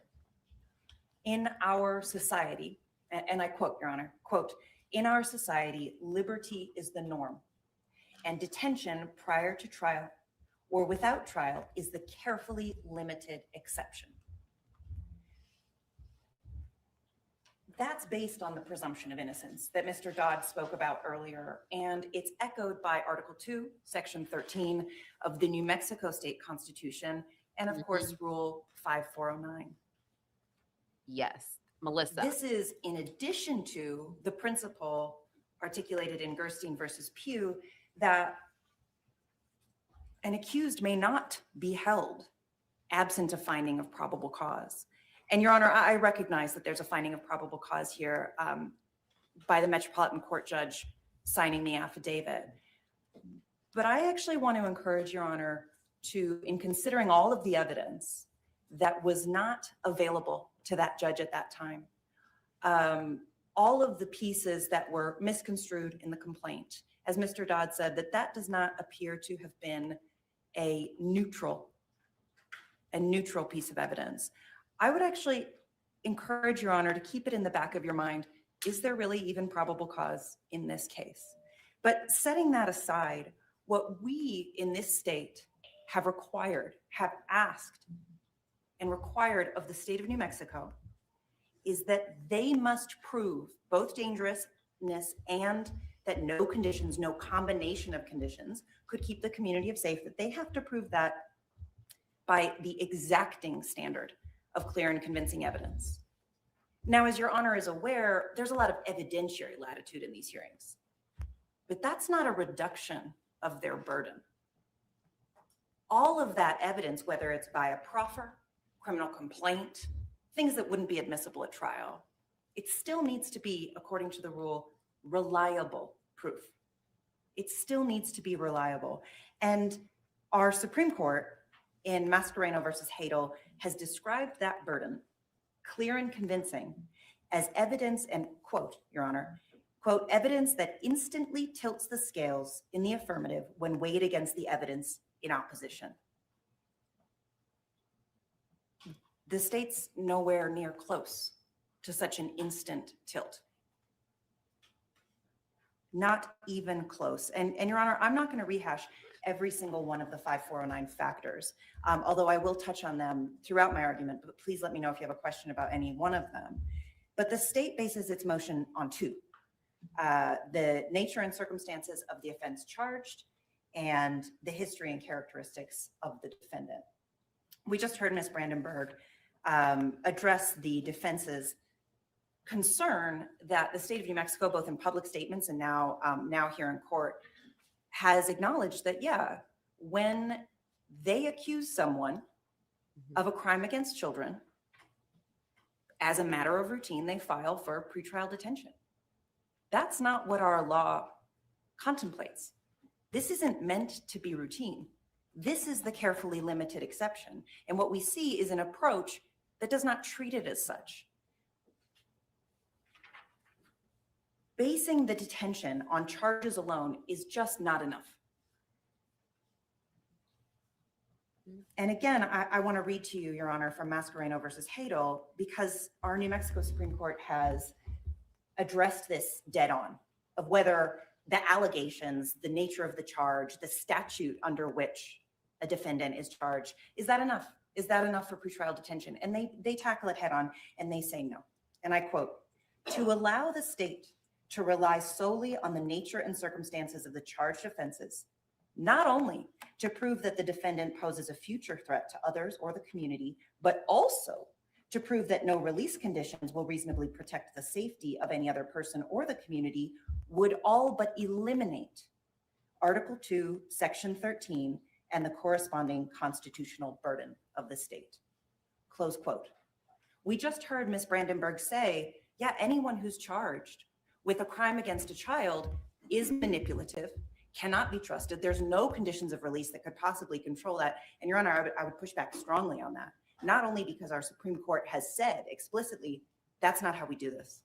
That's not how we do this procedure. But also, I think that really the power of the court, the power of pretrial services, the idea here, and I just want to address this up front, the idea here, based on this pattern that the alleged pattern that I will address of brought forward by the state, what I understand they're saying is that there is an allegation that Mr. Busfield has, over the decades that he has been in Hollywood, has exploited his power for touching, mostly, by the way, post-pubescent adult women. So again, I think there's a disconnect here that undermines the allegations in this case, but that there is a pattern of doing that, exploiting his power. I think we need to acknowledge the reality of the world that we live in, that that power is gone. The state has canceled Mr. Busfield. His talent agency has dropped him. He's been edited out of a recent rom-com, a project that was just about to be released. Not. He has no power. He is persona non grata. And that's not because he did anything wrong. As Mr. Dodd has very well said, he's presumed innocent. But that's because of the world we live in. And it's because that these allegations, this complaint is not only all over New Mexico, all over the national media, it is all over the world. It's too late. That bell can't be unrung. The idea that he could then go out and be dangerous with a child in the world where everybody knows who he is absurd. That's absurd. Or that he could exploit power. He's not getting anybody any roles. He's not advancing anybody's career. And I think what this shows, Your Honor, is that the state is not acknowledging the individualized circumstances of the defendant, not acknowledging the reality, because what they're doing is they're proceeding as a matter of routine. So I just wanted to get that out there in the open. But now, Your Honor, I want to spend a little bit of time talking about these exhibits that the state has characterized as largely irrelevant, which I frankly find incredible. This evidence was compiled, as Mr. Dodd said, not by the state, not through some nefarious means by the defendant who's been in custody, but through a legal team, and mostly through people reaching out to us. Because again, this has been all over the global media. This is no secret. I don't know why this evidence is not portrayed in the criminal complaint. I don't know why this evidence has not been considered by the state of New Mexico.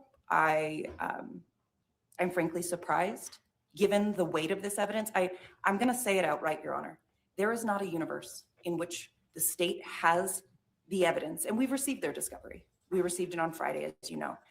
There's not a universe that they could prove this case beyond a reasonable doubt. It's impossible. So the fact that we're here, again, I feel like we're in an incredible situation right now. Interesting. So what this evidence shows is, one, She said, the state's witnesses aren't credible. And although Ms. Brandenburg-Koch said that that's not relevant to the detention inquiry, yes, it is. Of course it is. Because again, Your Honor has to base your decision on reliable proof. Well, if the allegations aren't credible, if the witnesses aren't credible, it's not reliable. The other thing that this pile of evidence shows is that the complaint itself isn't credible, meaning the actual four corners of the complaint. There are so many omissions, so many independent people coming forward to say, I've been misrepresented in there. And again, it's not, nobody's seeking these people out. And then finally, it shows that the allegations aren't credible. And I heard Ms. Brandenburg-Koch say a couple of times that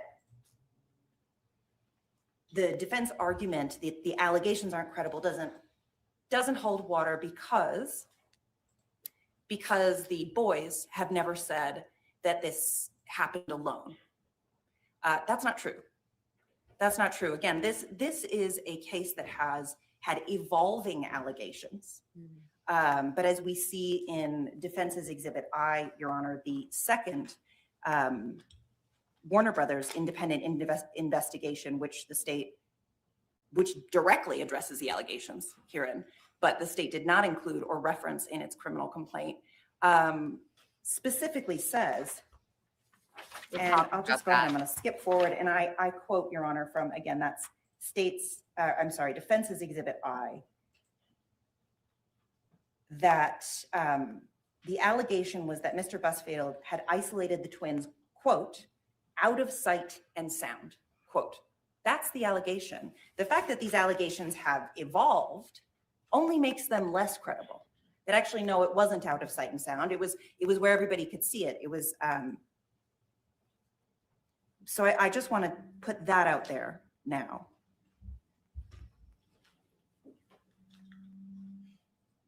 I want to start with the criminal complaint.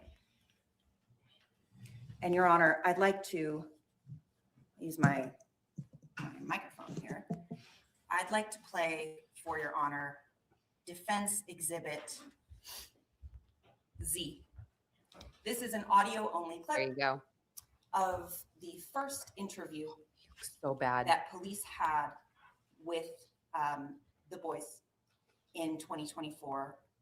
And Ms. Brandenburg-Koch has said, it's not good practice to be asking kids questions before a safe house. I agree. And what this evidence shows is that there's been a good year and a half of their parents coaching them along before the safe house. So I agree. But this is in the beginning. This is the first time they speak. And so this starts with VL, Your Honor. And assuming that my technological prowess is not terrible, I'm going to play it for you. And you know what's right and wrong, right? Hold on, we're going to start over. And obviously, I'm not playing the whole interview, for Your Honor. And you know what's right and wrong, right? You know where people can't touch, where people can't do. Yeah, you know that, right? Does Tim ever do that? No, he's never touched me. Never touched you? Yeah. Oh, In like, your private areas, right? Yeah. Never did that? Never. Okay. Let's go on, Your Honor, to Defense Exhibit AA. This is 5 minutes later, separate. The boys were separated. The same police officer, this time speaking to SL, out of the presence of his brother. So you know what's right and wrong, right? Yeah. You know no one can touch your private areas? Yeah, but he doesn't touch them. Doesn't touch your private parts? Okay. That's not, Your Honor, a failure to disclose. That's an express denial. And the officer followed up just to make sure he didn't touch your private areas, because the conversation before, I'll express to Your Honor, the conversation before that was, I feel like it's nuanced. does Tim tickle you ever? And they said, well, my shoulder sometimes. Do you like it? I kind of like it. I kind of don't like it. And then they went into the conversation about the private parts. This was not a failure to disclose. This was an express denial. We can't bash defense attorneys for doing their And job. I want to talk, Your Honor, about the medical records that the state has referenced. We did not submit them as exhibits, but given the state's argument today, I would like to read This is true. a couple of pieces from it. And that is because the state's made the assertion that SL reported to his therapist unprompted and, not to parents. It didn't come from parents. And what we see from the records is that's not accurate. It's not accurate. This complaint is not credible. This is from, I'm just going to read a portion. I'm going to read a few portions, but this one is from one of the very first notes.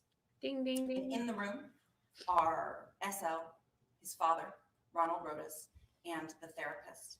These are her notes. And I quote, "Father then told client that client needs to trust therapist and feel safe to talk about the abuse so that client and family can heal." Only after that did then SL say, okay, well, here's the here's the abuse. This was not a spontaneous disclosure that happened with someone he trusted. Hard. This was in the presence of looking at dad. And the reason we know that is because there are other medical records that say, there are so many things, and I want to make sure I've got the right one for Your Honor. Okay. There's an allegation in the complaint that SL was having nightmares, suffering from PTSD from this abuse. Well, what the medical records show is actually he wasn't. He wasn't having nightmares.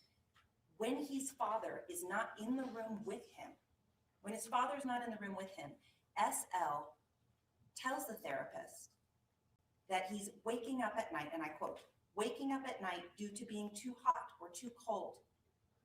His father tells that client is having a nightmare when client wakes up, but client does not remember it.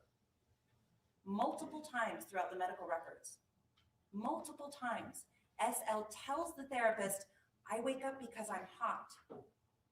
And then the therapist says, well, why don't you tell your dad that you're not having nightmares, that you're just hot? And then this is what he says to that.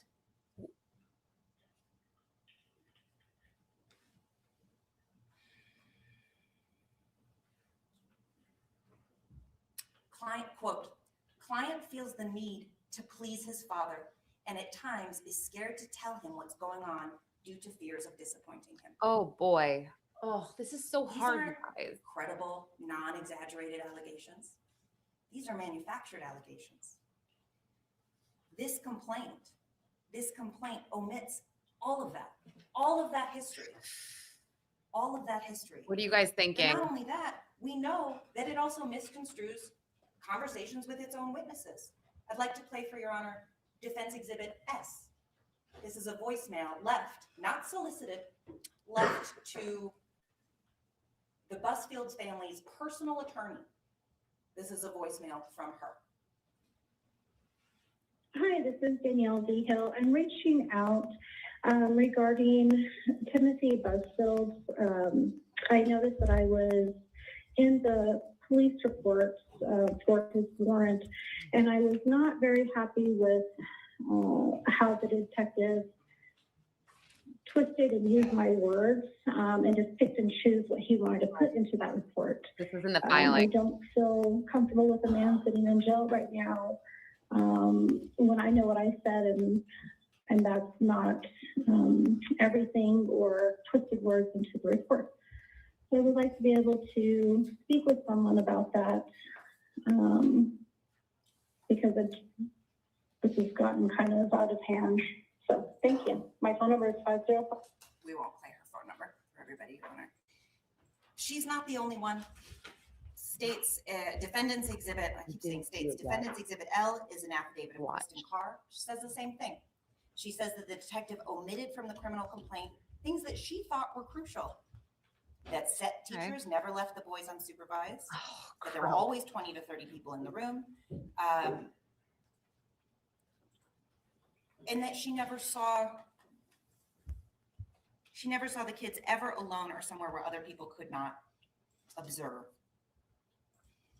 But now let's get to the crux of it, because this is something Ms. Brandenburg-Koch talked about.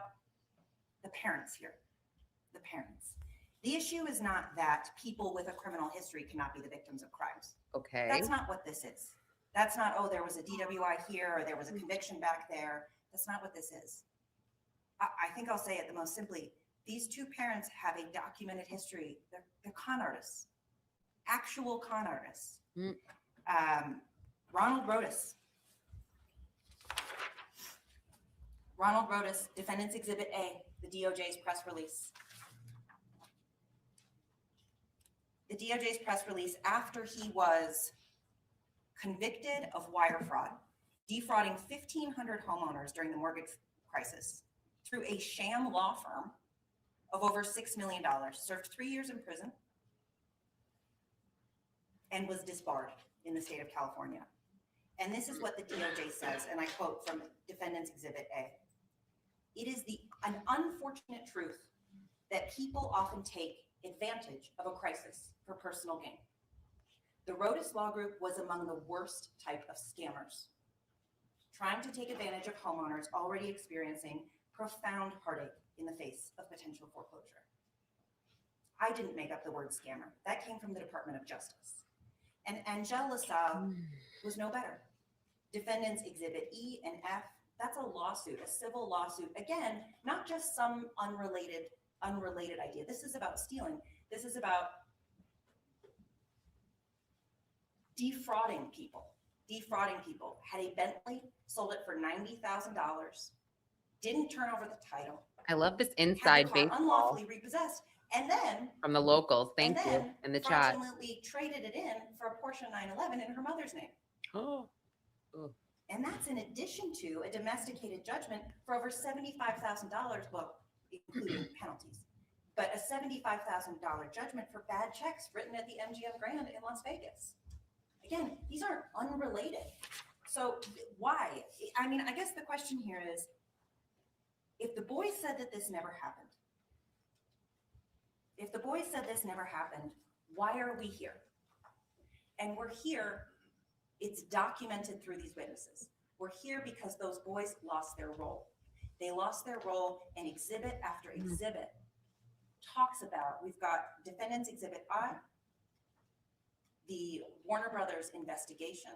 well, yeah, they haven't talked about describes that. The star of the show, Elodie Young, who was close with the family, saying that after Ronnie and Angel found out that their kids would be recast, actually used the words, they would get revenge on Tim Busfield. We've got the affidavit of Chris Ford, defendant's exhibit K, which says the same thing, that he, while out at a dinner with an actress and the family, they were upset. They were visibly upset that the boys wouldn't be back on the show. And same thing, she said she'd get him, quote, have his ass, unquote. Bad luck. This entire criminal complaint is making good on that promise. And to address Ms. Brandenburg-Koch's idea of, we don't get money from the criminal process. No, it also wasn't their first stop. They got a civil attorney first in California, who then interacted with Warner Brothers. They didn't contact police, again, until after Warner Brothers in September of last year came out and said, there's nothing behind these allegations. Translate, we're not going to give you any money. Then they went to police.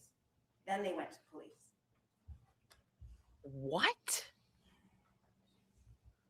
There are other ways in which the complaint mischaracterizes what happened. The idea that The Mr. civil Busfield attorney is kind of blowing told my these kids to mind. call him Uncle Tim. Uh, Both the independent report, Exhibit I, no one ever heard him being called Uncle Tim, except Miss Young, who said she heard Ronald Rodas say, go hug Uncle Tim. That's consistent with what you heard here from Mr. Caudillo. Exhibit N, affidavit of Joe Lotito. Never heard anyone say Uncle Tim. Exhibit BB, this one was just submitted last night. And I quote, she also said that Mr. Busfield never asked to be called Uncle Tim. And I quote from her, I also had the opportunity to observe the twin children referenced in the case and their parents, Angel and Ronnie. I observed the twins' father, Ronnie, telling his children to hug adults on set, including Mr. Busfield. I never saw Mr. Busfield initiate one of these hugs and never heard anyone call him Uncle Tim. Contrary to the allegations in the complaint, Mr. Busfield was not, quote, touchy on set and instead appeared focused and professional, close quote. And finally, Exhibit O, Copper Perry, head of the hair department, same thing. Never saw anything creepy or touchy. The allegations continue to fall apart. And this is under the idea that we've already discussed a little bit, this idea that they are impossible. It's not just Exhibit I. It's not just the independent investigation, which as Ms. Brandenburg-Koch characterized as minimal. I don't know why she's using that term, considering they interviewed, I believe, 9 to 12 witnesses over a several week period and came out with a comprehensive report. I don't see how that's minimal. But in addition to that, Exhibit K, Chris Ford, that someone always had, quote, eyes on Tim Busfield because he was the director. Also said he didn't have his own trailer. This idea that he was causing trouble in his trailer. He doesn't have a trailer as the director. Exhibit L, Kristen Carr. I saw that. Kids were never alone, always 20 to 30 people. They also around. said he's sober. Exhibit N, Joe Lotito. Kids were never left by the set teacher. He says, and I quote, "It is inconceivable to me that the alleged conduct could have occurred on set because of the number of crew that are always around and working." Close quote. Exhibit O, Copper Perry. The boys are always accompanied by a set teacher, never alone. And this is in addition to their parents. There's set teacher, there's also their parents around. The photographs that are referenced in the complaint, which are, I'll tell Your Honor, Mr. Busfield is standing behind the boys, has his arms a little bit around them, and you can see that he's kind of tickling their shoulders. I do the same thing with my kids to get them to smile in a photo. And who else is in the photo? Their mother. This isn't the idea that they discovered these photos later. They took the photos. They were in the photos. Need a stretch. And then finally, something we haven't heard from the state at all, it's Defendant's Exhibit P. These are other parents, Erica and Adan Ortega, parents of a child actor who had no concerns, but also said there's always supervision and that they can always observe from monitors, that basically they're never alone. And finally, Exhibit Q, the same thing.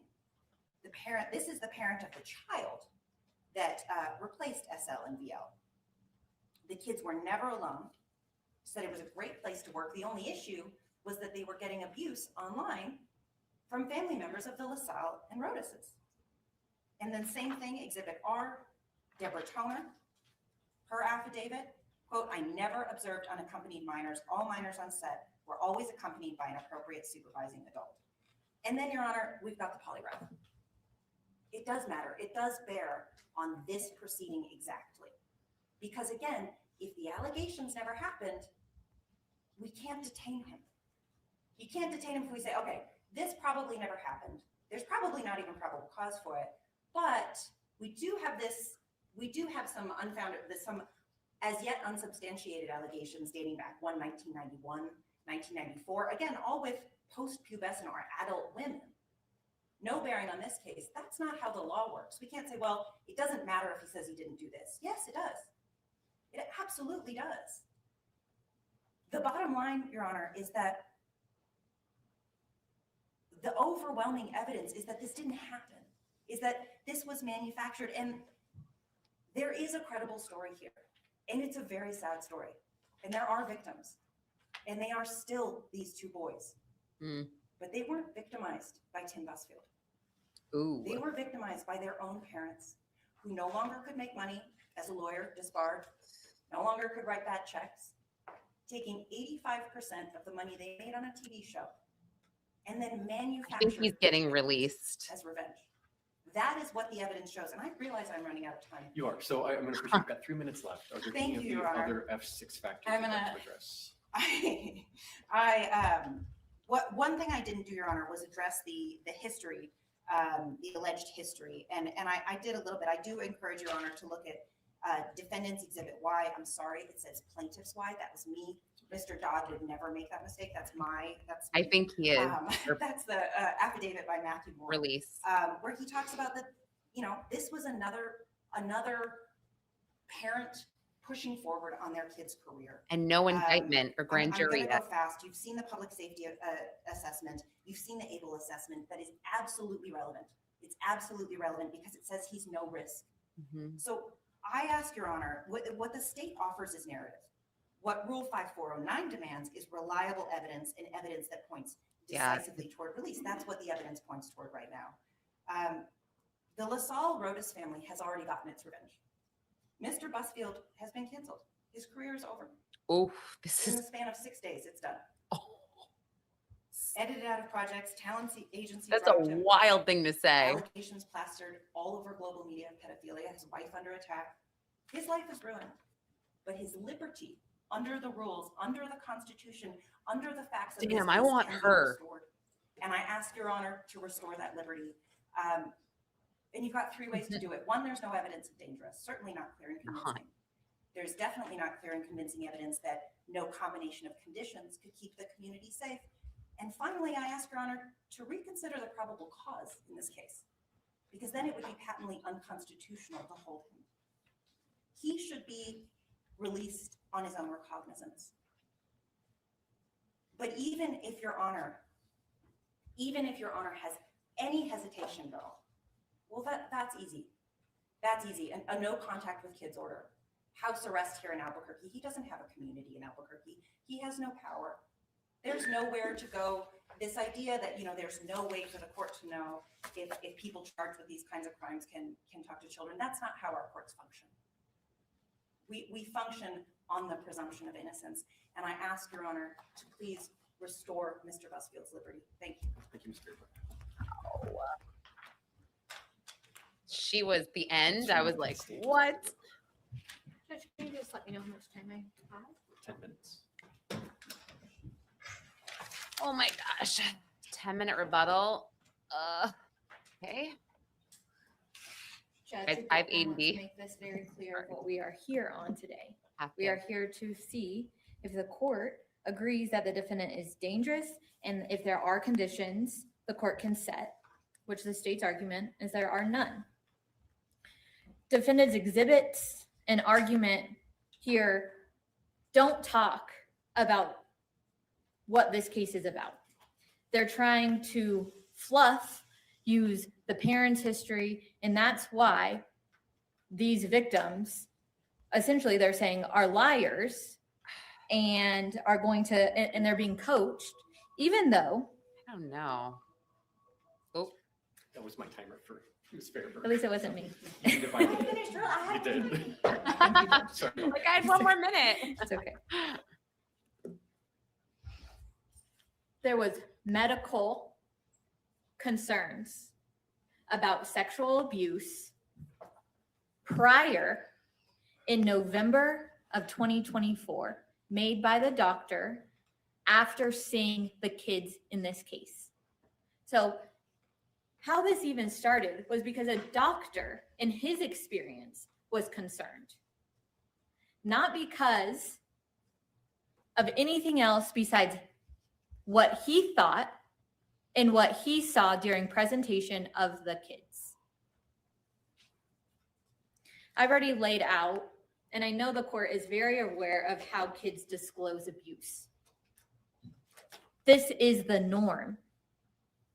It is not shocking to the state that they didn't disclose to police right away, especially when the questions were inappropriate. They were leading in everything that best practices say, how kids should not be asked questions.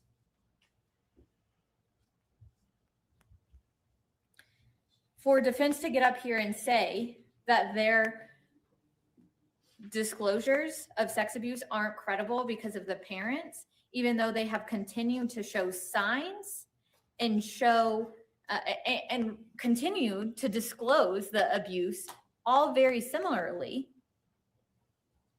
is what is here in front of the court.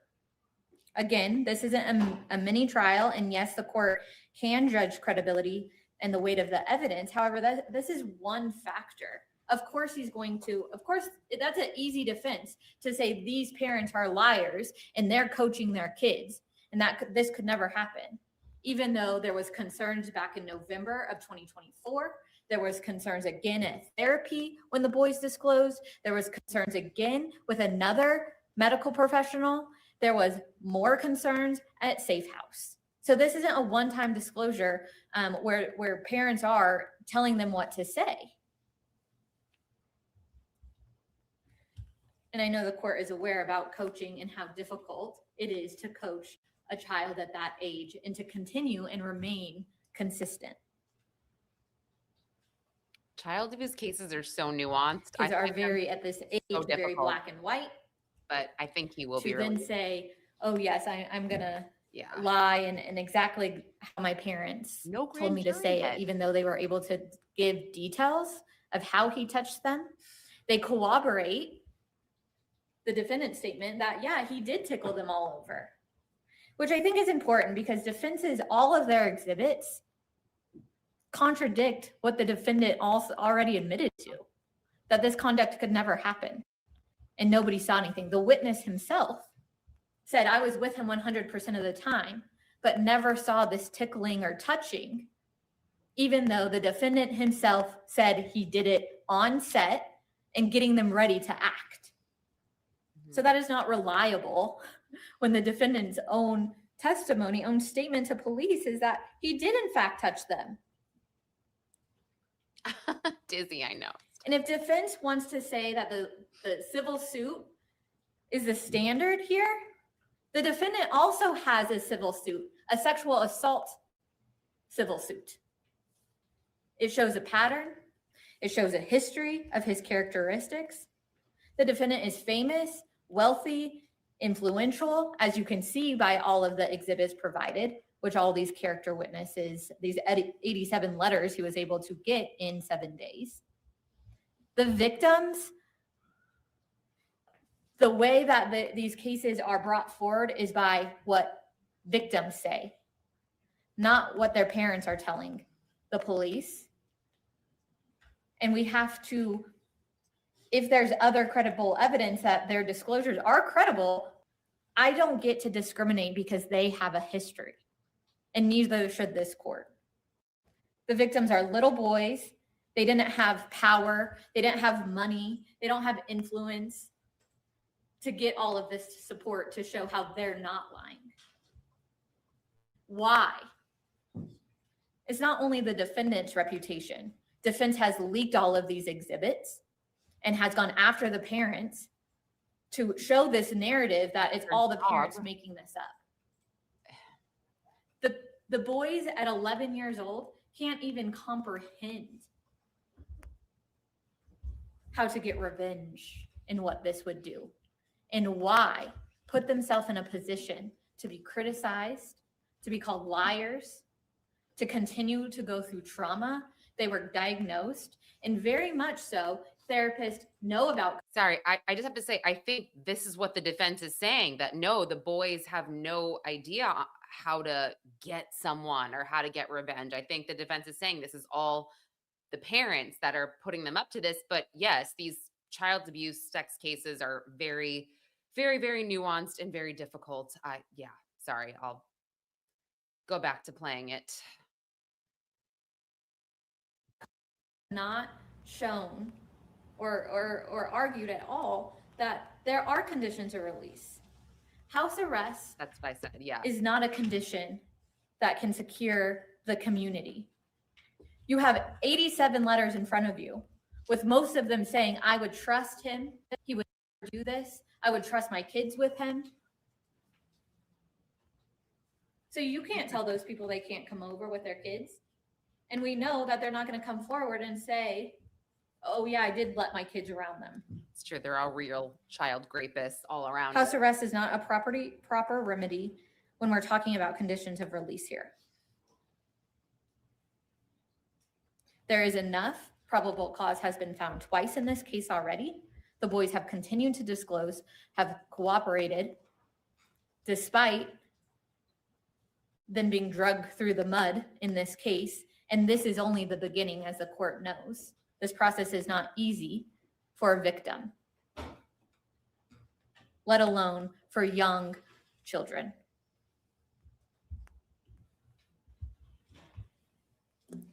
And most importantly, all of their letters go against the reasons why he should be released. That support shows you his power, his influence, that will continue and allow for this behavior. And most importantly, under State versus Begay, is the court has to decide, despite other factors and the risk, is the court willing to take the risk that this could impact the community again? And there is nothing besides the state showing the history of the defendant that weighs for why he should continue to be held. They have proffered no information that he'll comply. In fact, what he has shown is that he will comply when he wants to, when he's ready, what benefits him. And I'm asking the court to hold the defendant because those risks are real, and his history shows this court that those risks are real. I'm like, okay, let's move this along. I want to know what happens.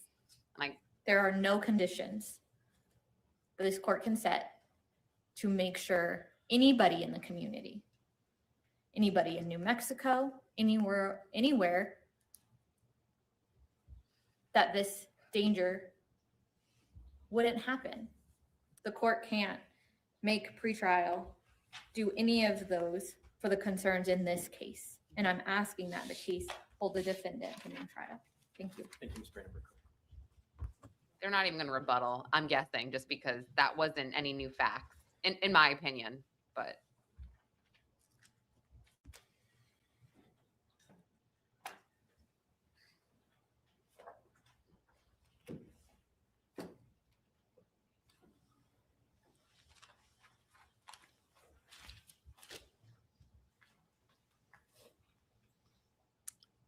I know.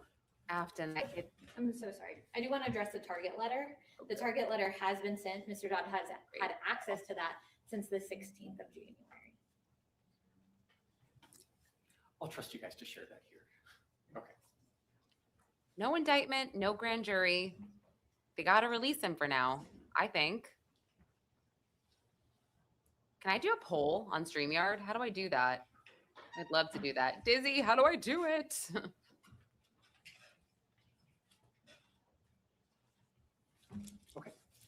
The court will find and rule as follows.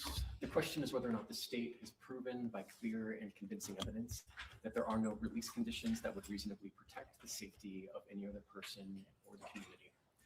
It's broken down into the three-part analysis articulated in State versus Groves, and in that analysis, the court considers the factors enumerated in Rule 54906 as required by State versus Anderson.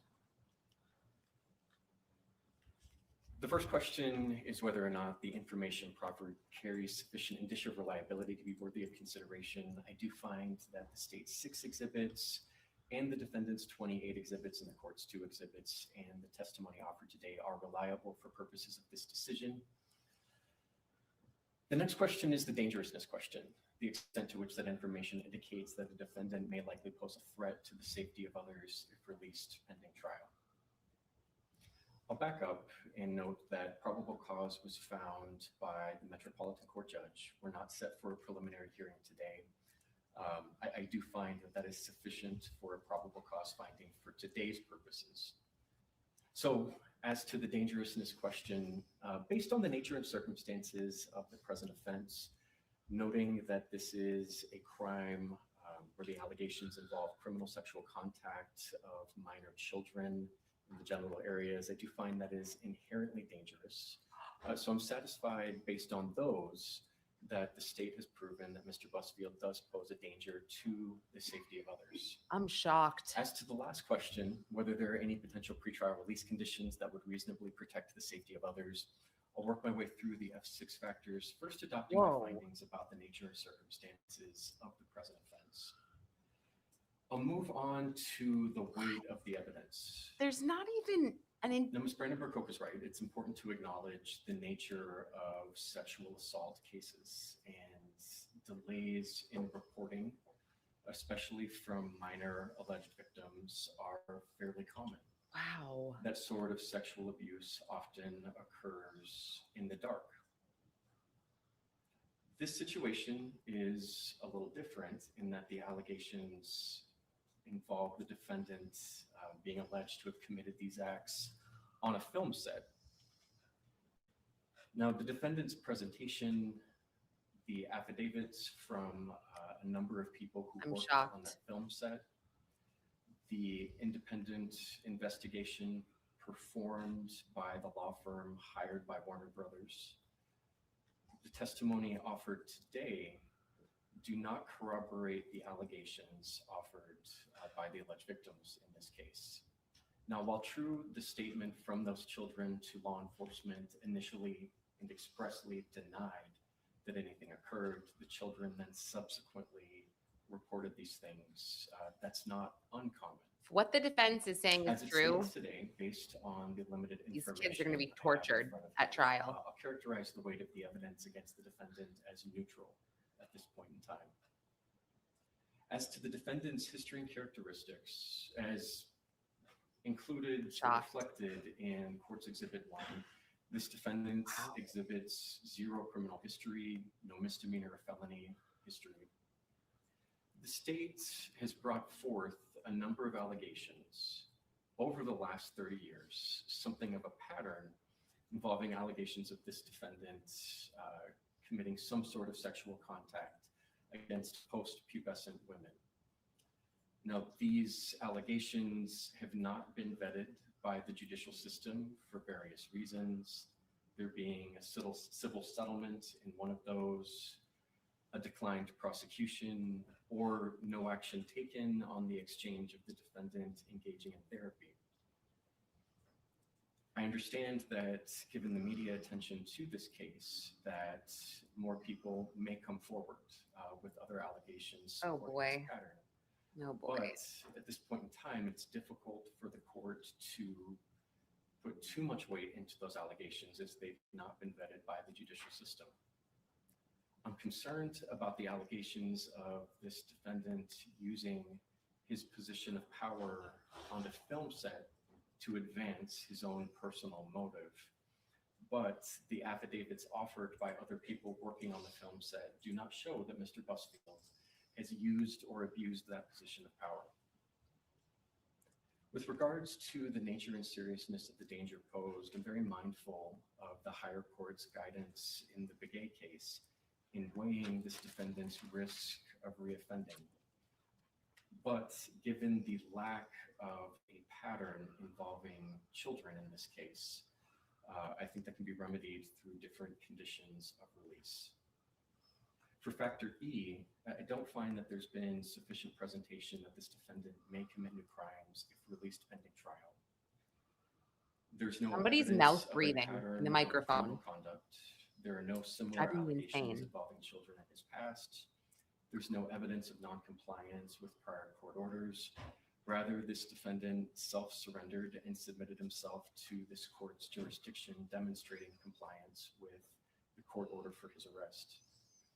There's not been any prior pretrial detention finding. So on the balance, I cannot find that the state has proven by clear and convincing evidence that there are no release conditions that would reasonably protect the safety of any other person in the community. So I am denying the state's motion. I'll take care of that order. That'll be published tomorrow. Wait. So Mr. Busfield, I'll set the following conditions of release. Oh, You're authorized for release under our recognizance with the conditions that you appear at all future court settings. You're not violating laws. You'll be supervised by pretrial services here in Albuquerque at a level 2. guys, okay. I'm not going to prohibit your travel. I understand you may not live here, but you will need to report to pretrial services here. You're not to possess any firearms or dangerous weapons. You're not to possess or consume any alcohol or illegal drugs. You must notify the court of your address. You're not to have any contact with the alleged victims or their families, and you're also not. She's to annoying discuss me. the case with any witnesses. That's what the attorneys and their investigators are there to do, and we can't have you tamper with any of that. And then you need to maintain weekly contact with your attorney in this case. So, Mr. Busfield, do you have any questions for me about what any of those conditions mean? No, sir. Okay. So, attorneys, I'll take care of that order tomorrow. Is there anything else? Guys, that was mind-blowing. I would ask for no contact with children under the age of 18. Oh, yeah, sorry. No unsupervised contact with any minor children. Oh, yeah. in this case. Mr. Dodd, any other conditions you request? No, Your Honor, I would ask just if the court can get that filed through your TCAA today so that I can. Oh, this conditions of release? Yeah. Yes. I've already, yeah. That'll be filed today. Thank you. I'll take care of the full. Wow. condition order, tomorrow. You guys, And so without anything else, state that threw me. Not at this time, Your Honor. in defense. No, Your Honor, thank you very much. Okay, thank you all. We'll be adjourned. Okay, that completely threw me off. Oh my gosh, let's watch. Oh my gosh, he looks so bad. So bad. Bye, Afton. Thanks for being here. Okay. I was so thrown off. Am I crazy? I'm gonna have to go back or get a transcript here because I could have sworn he said the state proved the fact that he is in danger, and that's why I was like, oh wow, okay. I kind of thought that the defense did a very good job in showing the nuances of a child abuse case like this. Yeah, it did. It totally did. So, and that's why I hate these cases, because there have been cases where a child has been coerced, but then again, there are all of the cases where they weren't, and they take time to come forward because of X, Y, Z reasons. But I think what's really bothering me here, and I'll put this on, on mute for a second.